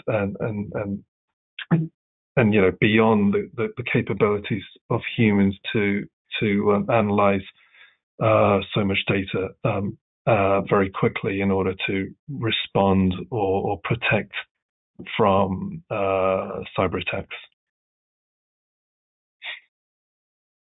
Great. And I think, one other question that we've seen coming up a few times is around validating AI models. We often hear them referred to as opaque systems, especially as they have more and more parameters, more and more complex. How can we look at validation and assurance of the models? Yeah, I mean, things like using validation data sets during your development and testing is certainly one way. And of course, these systems can get very, very complicated, and understanding exactly how the outputs it generates arise can also be challenging due to that opacity that you just mentioned. But the tools available to help with doing this kind of validation aspect, but also helping with the explainability, are of course growing and growing in terms of their capability as well. So there's certainly many tools available to help with that. Excellent, thank you. Great overview of a really complex topic, or two really complex topics coming together. So thank you so much, Milan, and thank you everyone for your questions. Thanks also, Del, for the great overview of the cyber roadmap. So you've all earned yourselves another break. See you back here at 11:25 when we're going to hear about how standards marry up to government policy, and also about the Radio Equipment Directive. So enjoy the break.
Hello and welcome back to the BSI Digital World webinar. So a huge thank you to Matilda and all the speakers so far. Thanks for this opportunity to moderate this next session on tech policy. I am Sahar Dinesh. I'm Senior Government Engagement Manager in the Standards Policy team at BSI.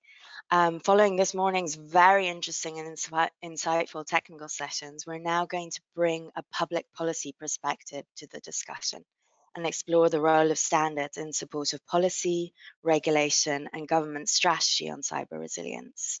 We will hear from two sides of this debate. Firstly, Lorna Kirkby, Policy Advisor for the Department for Science, Innovation and Technology, DCIT, will give us an overview of the UK government's current activities on cyber resilience and the role they see standards play in support of their strategies.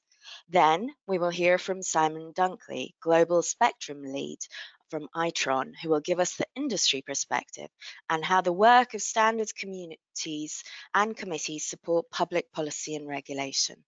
Simon will provide us with an update on the standards currently in development in support of the Radio Equipment Directive and the Product Security and Telecommunication Infrastructure Act. Standards play a fundamental role in support of tech policy and regulation.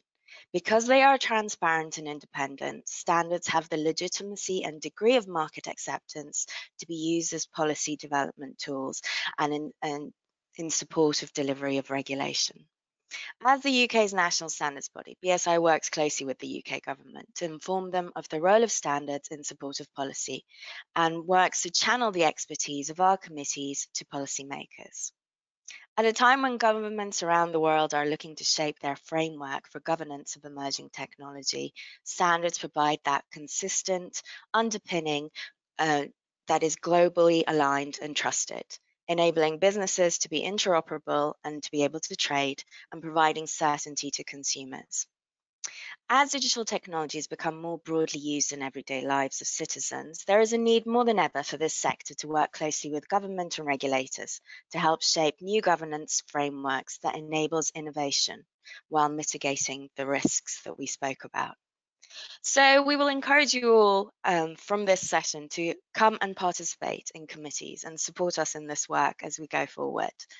And at the end of the session, once Simon and Lorna have presented, we will have a Q&A. And please do start adding your questions in the chat, and we will do our best to respond to them at the end.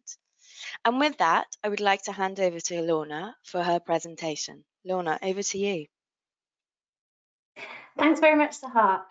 So as Sahar mentioned, I work for the Department of Science, Innovation and Technology.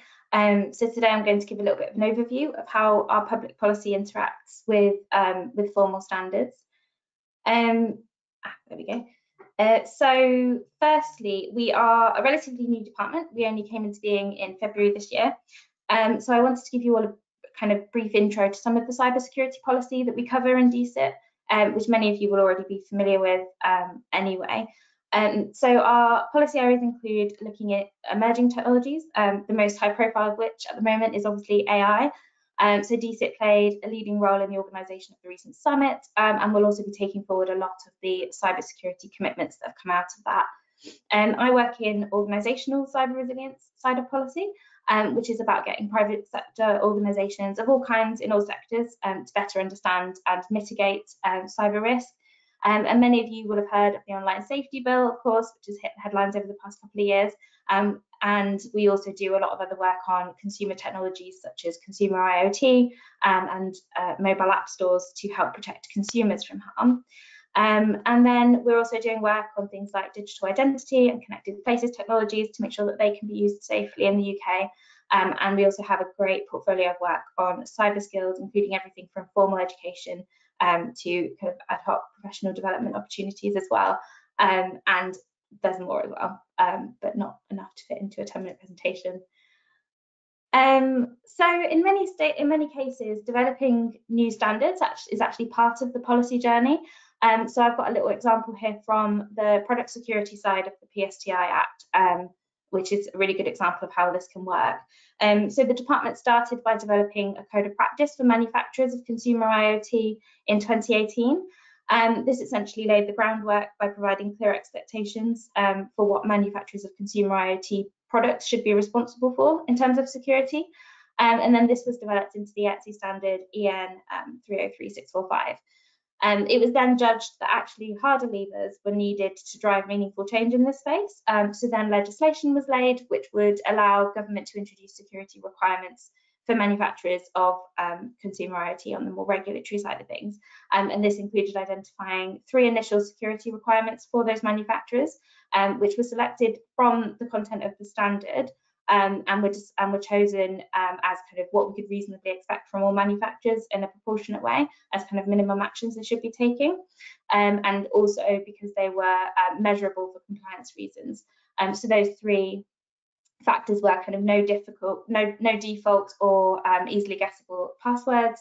Manufacturers must provide information on how to report security issues, and they must also provide information about the minimum security update periods.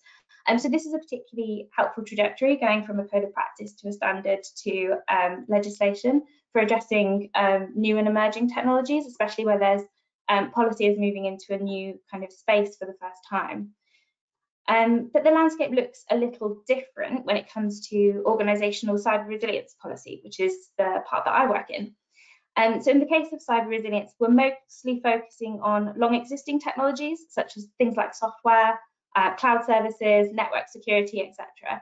And these aren't new things, but the problem is that we're still seeing common low sophistication attacks impacting organisations at scale across our economy, even though there are achievable steps that could be taken to prevent them. So we have 2 main target audiences for this work on cyber resilience. So we target businesses and organisations across all sectors in terms of what are their cybersecurity and risk management practices. And we also look at the organisations that supply digital products and services to businesses and organisations across our economic sectors, because these are often attack vectors for things like supply chain attacks and can lead to quite high levels of disruption. Oops. So in terms of what this organisational cyber resilience policy actually looks like, so our team works on things like the Networks and Information Systems regulations, which are there to ensure that operators of critical national infrastructure meet a baseline of cybersecurity requirements. Our team also manages the policy side of Cyber Essentials, which is an accreditation, which sets out kind of 5 controls for minimum steps that organisations can feasibly take to ensure they're cyber resilient. We're also developing resources aimed at engaging boards of organisations to get cyber resilience on the agenda from the top down in businesses. And then my particular sub-team focuses on what we should be doing to address the biggest risks to digital supply chains.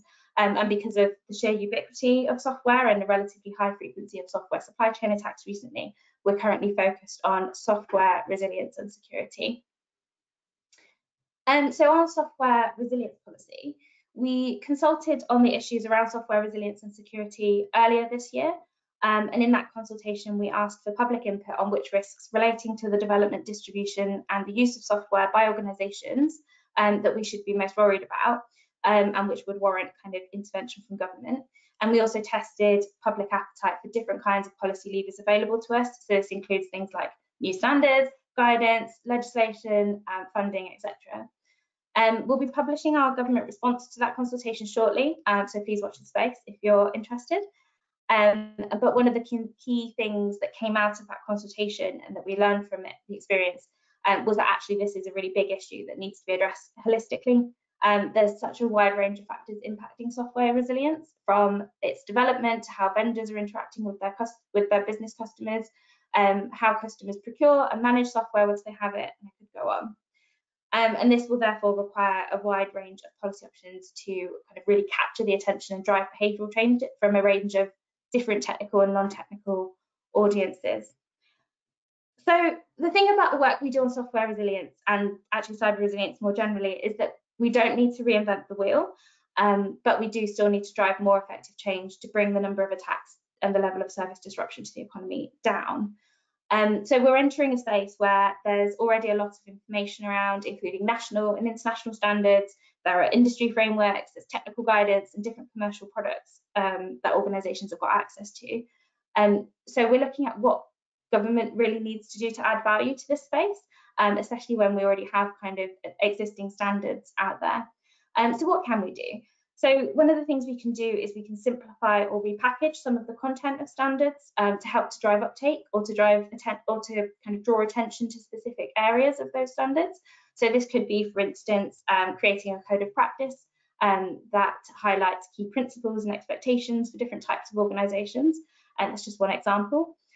We can also reference existing standards in any new policy products that we develop. So in any guidance or regulations, for instance, we can reference where compliance with a particular standard would help meet the principles or outcomes that we're asking for. And we can also use different levers to help raise awareness of existing standards by engaging different audiences in different ways. So for one example, by developing policy aimed at upskilling procurement professionals across the economy, this could include kind of knowledge of the relevant standards landscapes, and then this in turn could help to drive market demand for the standards, which in turn would help drive cyber resilience improvements in general. And of course, there's also the option of developing harmonisation standards. And as new and more kind of novel policy approaches come up, we're always open to looking at where we can make it easier for organisations to fulfil their responsibilities by referring to things that are already out there, such as standards. So all of this means working really closely with the standards community. And I've been really lucky to have been able to work with Sahar quite closely over the last couple of years to be able to benefit from the expertise of BSI in particular. So firstly, we worked with colleagues at BSI to map the existing landscape when we first started looking at this policy space. So this helped to make sure that we really understood what was already out there and what to help us differentiate kind of what government could really focus on to add value. Secondly, during the consultation that I mentioned on software resilience and security, we hosted a workshop with BSI committee experts. And this really allowed us to kind of dig deep into what those experts saw as the main issues and gaps. And this was really important to our policy development stage. I'd like to just pause and give a quick shout out to Sahar and Delm actually for helping to bring that session together. And Steve Watkins was fantastic and expertly facilitated the session as well. Because I think, so I've already mentioned kind of how helpful the standards themselves can be to link to in our policy work. But actually, I think it's really important that we recognise that the people behind the standards are also super valuable for us, just because of the depth and the breadth of expertise that you guys have, and the relatively kind of objective view that standards experts can bring to the table. So hosting that workshop kind of really helped us to bottom out which risks would be better addressed by standards, whereas which aspects government should focus on. So one of the things we heard really loudly and clearly was that actually we really don't need any more software development or organisational use of software standards because we already have existing standards in that space. But that actually government could focus more on how organisations communicate with each other and kind of clarifying the expectations and using government's voice to kind of really push that. So our next step will be to publish our government response, which will come out fairly soon. This will lay out our proposed approach as we kind of move into the more detailed policy design phase.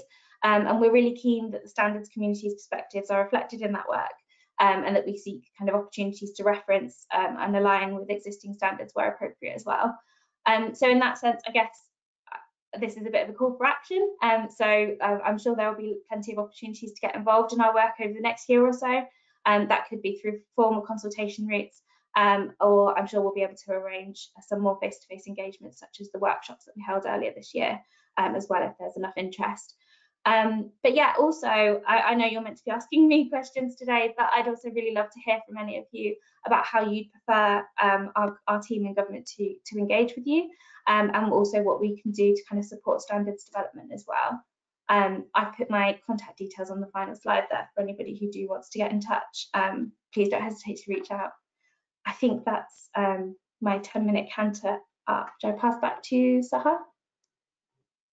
Thank you so much, Lorna. That was really, really insightful. And thank you so much for those great shout outs. It's really great to work with government and to be able to sort of provide this sort of breadth and depth of knowledge that we have into your input. Speaking of breadth and depth of knowledge, I would love to hand over to Simon. Simon, over to you for the perspective from the other side.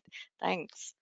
Thanks, Sahar. Wow, after an introduction like that, it leaves me with hopefully your expectations won't be too high. But just going back to the what you said at the start, Sahar, you said that that I'm going to be giving the industry side of the debate. I have to say the only side that I see us working on in industry is the other side of a partnership.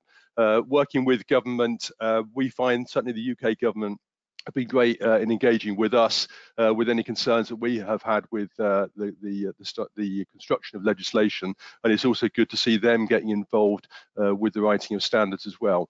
But very, very briefly, what I'm going to do is give you an overview as to what's happening within the cyber work around the Radio Equipment Directive in Europe, and also a little bit on the Product Security and Telecommunications Infrastructure Act in the UK, the PSTI. That passed law this year and comes into power next year, and then just do a quick compare and contrast between those two. The reason that I'm talking about this is because I am heading up the panel, the BSI panel, that's looking after that's shadowing the work that's being carried out on the standards that are supporting the cyber resilience. Not the cyber resilience, the red cyber work. So if you go on to the next slide, please, Sam. This sets out the two pieces of legislation that I wanted to talk about. So Radio Equipment Directive, many of you may well know this. This has been in place since 2016. It replaced the RTTE Act back then. And basically is applicable to all radio products that are placed on the European market. When it first came into being, it had a difficult birth because a lot of the standards at that time were not ready. The standards that had originally been used for the RTTE had to be changed and updated, and it took a long time for that to happen, and there were various false starts, and unfortunately we're seeing similar number of false start happening with this legislation as well. That legislation, however, has generally been in place, but there were some additional articles in there, Article 3.3, D, E, and F that you can see in there, which were always there in principle, but hadn't been switched on. But cutting a long story short, that legislation has been switched on over the past year or so. And the reason for that was because of concern within Europe and across in the UK as well about the threats of cybersecurity, particularly from consumer devices.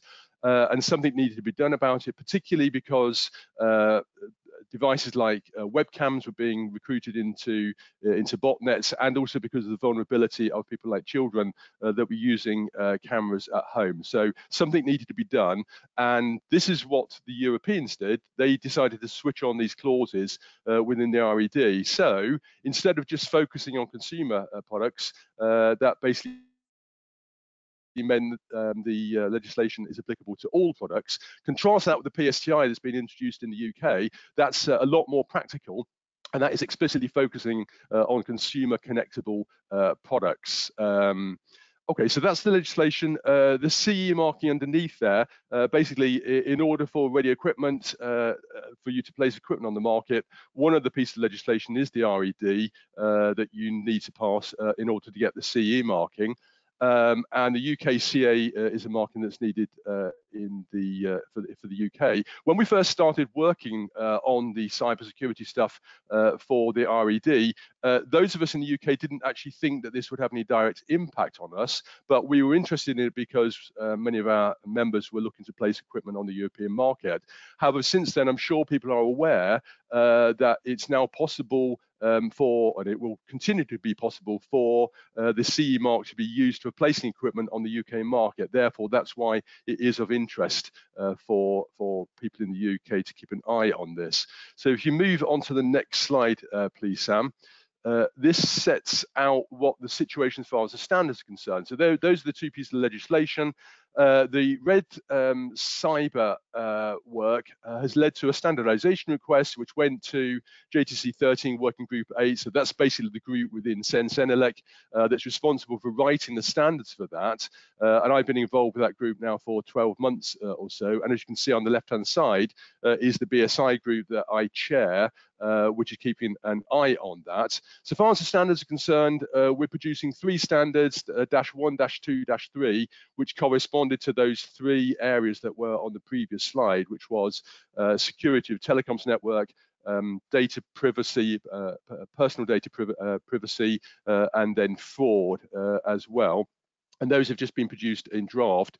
In terms of other standards that have influenced that work, EN 303645, which Lorna talked about earlier, certainly is cited in that in those standards. And also there's ISC 62443, which has more to do with industrial components. That's also cited in that standard as well. But what I wanted to do was kind of show the linkage between these European standards. So you've got EN 303645, which the UK government was strongly involved with in its writing, has also influenced the technical requirements that are going into the PSTI, and also IEC 29147 also is cited within that legislation. So you can see there's a fair bit of read across to those across those all those different bits of legislation. So if we move on to the final slide, please, Sam. This is an update as to where we stand so far as these 3 standards are concerned. They went into a public inquiry in mid-October. That inquiry closed in mid-November, and unfortunately things don't look particularly good. There were over 3,000 comments were received from the various national committees from around Europe, and unfortunately 3 nations voted against it as well. We've also had a negative assessment from the HAS consultant on that. So it's going to be a long slog, I'm afraid, in order to pull these standards around. You can see on the left-hand side, there's all the detail of all of the requirements that have gone in to the red cyber stuff. If you contrast that with the requirements that have gone into the PSTI, there's a much smaller and focused set of requirements, and I think that was a much more sensible way forward. The PSTI work, the PSTI legislation comes into effect in April of this year. The red cyber stuff in Europe comes into force in August 2025, but given what's happened with this inquiry, it seems pretty unlikely that that's going to happen. And therefore, what I would encourage people to do is to keep an eye on what's happening with this work, and we will keep you posted as to what's happening, certainly so far as the legislation in Europe is concerned. I'm out of time, so I'll leave it there because I think we've got some questions to answer. Thanks so much. Thank you so much, Simon. That was a really very useful canter. So we do have some time for questions. Please do put your questions in the question box and we will try our best to answer them. While you're thinking about the questions, here's one from me. I think both of you sort of made reference to trying to sort of get more audiences involved, both in many aspects. So my question is, how can we target those different audiences and get them more engaged with cyber resilience? Well, I'll jump in there first, just briefly. Basically, anybody that will listen, I tell them about it. So I'm involved in various groups. So I am a councillor on the Low Power Radio Association. I tell our members about that. I also head up a group called Talk. I tell our members about that, and also get involved in various CPT groups as well. So all of the industrial partners that I meet there, I'm always telling them about that. And I would encourage anybody on this call to also tell everybody about this stuff that's coming along. Brilliant. Sure, Lorna. Yeah, I'll jump in here as well. Yeah, I think when we're looking at cyber resilience policy, especially when we're looking at kind of long existing technologies like software, cloud, and network security, which are completely ubiquitous across different organizations now, we really need to kind of encourage these kind of cross-organization approaches, which makes it quite challenging in many ways because you're having to address lots of different technical audiences as well as non-technical. You know, you've got people developing software as well as teams responsible for kind of contract management and sales and procurement, etc. and that can be a real challenge, but it's just so important. I think actually standards play into this space really, really well, because they contain some of the detail on kind of how technical teams can implement different cybersecurity requirements, but at the same time they're a really handy kind of shorthand to use during the procurement and sales process to identify kind of what requirements are being met by organisations and suppliers. And of course, boards are really keen on standards as kind of a unique selling point for their products and services as well. Yeah, that's a really, really good point. So I think you note the sort of the value that standards bring in supporting your activities, and I think sort of covering one of the questions that's come through, and Simon talked about the long slog of standards development. So sort of thinking about it, how are standards and policy going to manage, keep pace and manage the continual changing pace of the cybersecurity world? I mean, how are we going to make sure that we can adapt with as things adapt, as technology adapts? Well, I'll jump in from a standards perspective. So it is a challenge, because particularly in this area, things are moving on very quickly. But the SDOs, the makers or the writers of the standards, are always trying to keep up to date. EN 303645 is a core standard. I've demonstrated how that's used both in the UK, in Europe, and I know that TC Cyber within ETSI has a program of updating that, and I think they're looking to update that every 2 years or 3 years or so. I can hear people thinking, well, things move rather more quickly than that. But what I would encourage people to do is look in the detail of that, because actually it doesn't go into a fair bit that much detail. It will be kept up to date, but it is down also to people that are reading the standards to interpret the detail that's in there, and then be aware of what's happening also in the wider cyber sphere, to make sure that they update their systems as well. Hand over to Laura. Yeah, so I think from the policy perspective, there are things we can do when we're building policy to kind of make sure that they're adaptable to any upcoming challenges. I know we've already spoken about the PSTI Act a lot, but one of the things that is really crucial with that is that it can be adapted in the future to bring in new kind of technologies or requirements where needed. From the software side of things, just thinking about my policy area, we're at the design stage now, and one of the big questions that we have hanging over us is, what about AI? So we're also, even though we have kind of dedicated teams working on specific AI and cybersecurity risks, in the software team as well, we need to be alive to the fact that actually AI capabilities mean that some of the malicious actors are going to be a lot more sophisticated. They're going to be able to kind of launch more sophisticated supply chain attacks much more quickly. And we're also aware that AI could present some opportunities. Like AI could potentially be used to develop more secure code and to cut out some of the human error if it's trained right as well. So we're building that into our design process, and it's really important that we keep. I know government can get a little bit of flack sometimes for working in silos, but actually there's a lot more read across in cybersecurity, especially between the different policy areas, than it sometimes comes across as. So we kind of work really closely with the emerging technology policy areas to make sure that we're considering all these things as we build policy as well, which is super important in the cyber policy area. That's really, really helpful. And I think if anything, this panel is demonstrating how working collaboratively between standards and policy and, national standards body and SDOs can actually bring quite a lot of benefit. We're almost out of time, but I'm just going to throw in a quick one right at the end. What are the cybersecurity challenges you see organizations may encounter in the digital world going on? From your perspective, what are you seeing the biggest challenges coming up? So again, I'll jump in first. By challenges, I guess from my perspective, I'm talking about the challenges of people placing equipment on the market. So to make sure that your products are cyber secure, basically it needs investment. So if in some companies it may need a complete change of design philosophy. So perhaps some companies are going to have to learn a little bit here, but there's a lot of information that's out there. There are Etsy guides out there and reports which BSI can point you towards. Also, the IoT SF, the IoT Security Forum, they've got a lot of information, good information that's online, and that's especially applicable to the PSTI.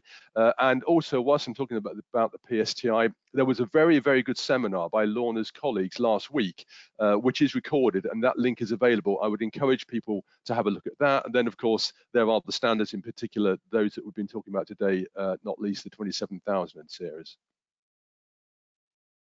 Fantastic. Thank you so much. Lorna, would you like to add anything? Yeah, so I guess we've already touched on some of the big challenges, such as the different target audiences and AI.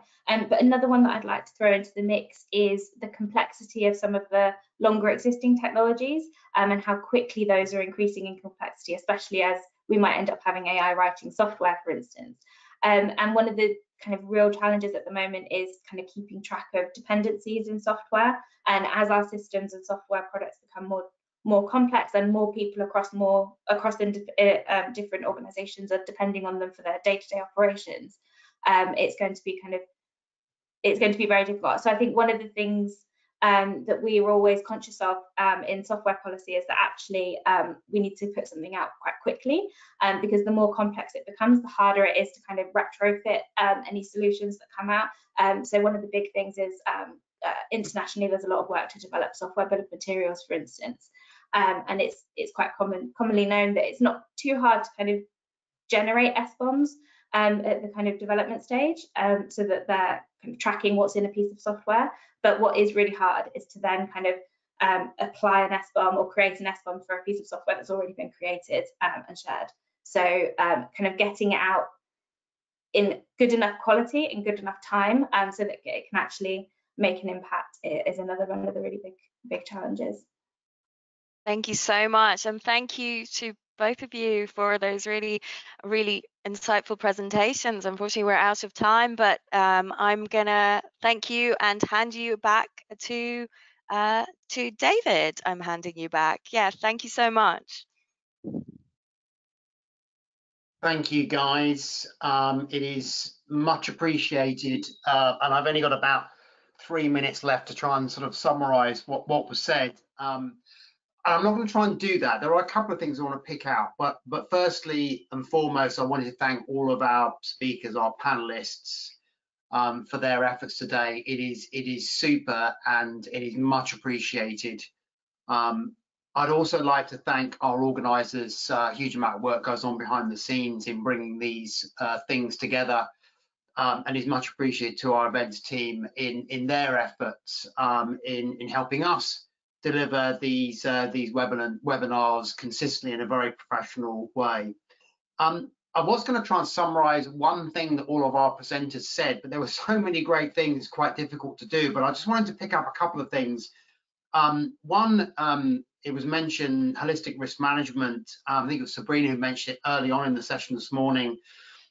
This is something that's coming up more and more, and it's really important, the comments she made around risk management not just being about technology, which is where people tend to focus. You know, risk management is about people, process, systems, culture, many other things beyond just the technology. And more we're seeing the need to provide guidance on risk management, not just for cybersecurity, but as we start to introduce new technologies such as AI and quantum that's coming down the line. You know, how do we address not just the challenges of that new technology, but also the opportunities that things like AI can do in terms of helping us be more secure from a cybersecurity and cyber resilience perspective. So watch this space. I think we're going to be doing more on guidance around risk management and how all of this landscape comes together. I also wanted to thank all of those who contribute towards the development of these standards, all of our volunteers, our experts who come together on a very regular basis. You've seen the huge amount of effort goes into revising and developing these standards. You've seen and met some of them on the webinars this morning. But there was also a shout out for volunteers. We need more people getting involved in supporting and helping us develop these standards, and please don't think that you can't contribute because A, you don't work for a big organization, and two, you don't think you're an expert. We're looking for as many people to get involved in the development of standards as we possibly can. We're looking for people to bring real world challenges, not just expertise, to the table. Think of it as a place where you can go to come and try and engage with experts and learn and share knowledge around real world applications of development standards. You know, standards are there, you know, BSI doesn't own them, government don't own them, they're your standards. So please get involved and take responsibility in engaging in their development. Please reach out to us and get involved in supporting the development of those standards. So thank you so much for your participation. It is much appreciated. More of these will come soon, and we look forward to working with you on the next events.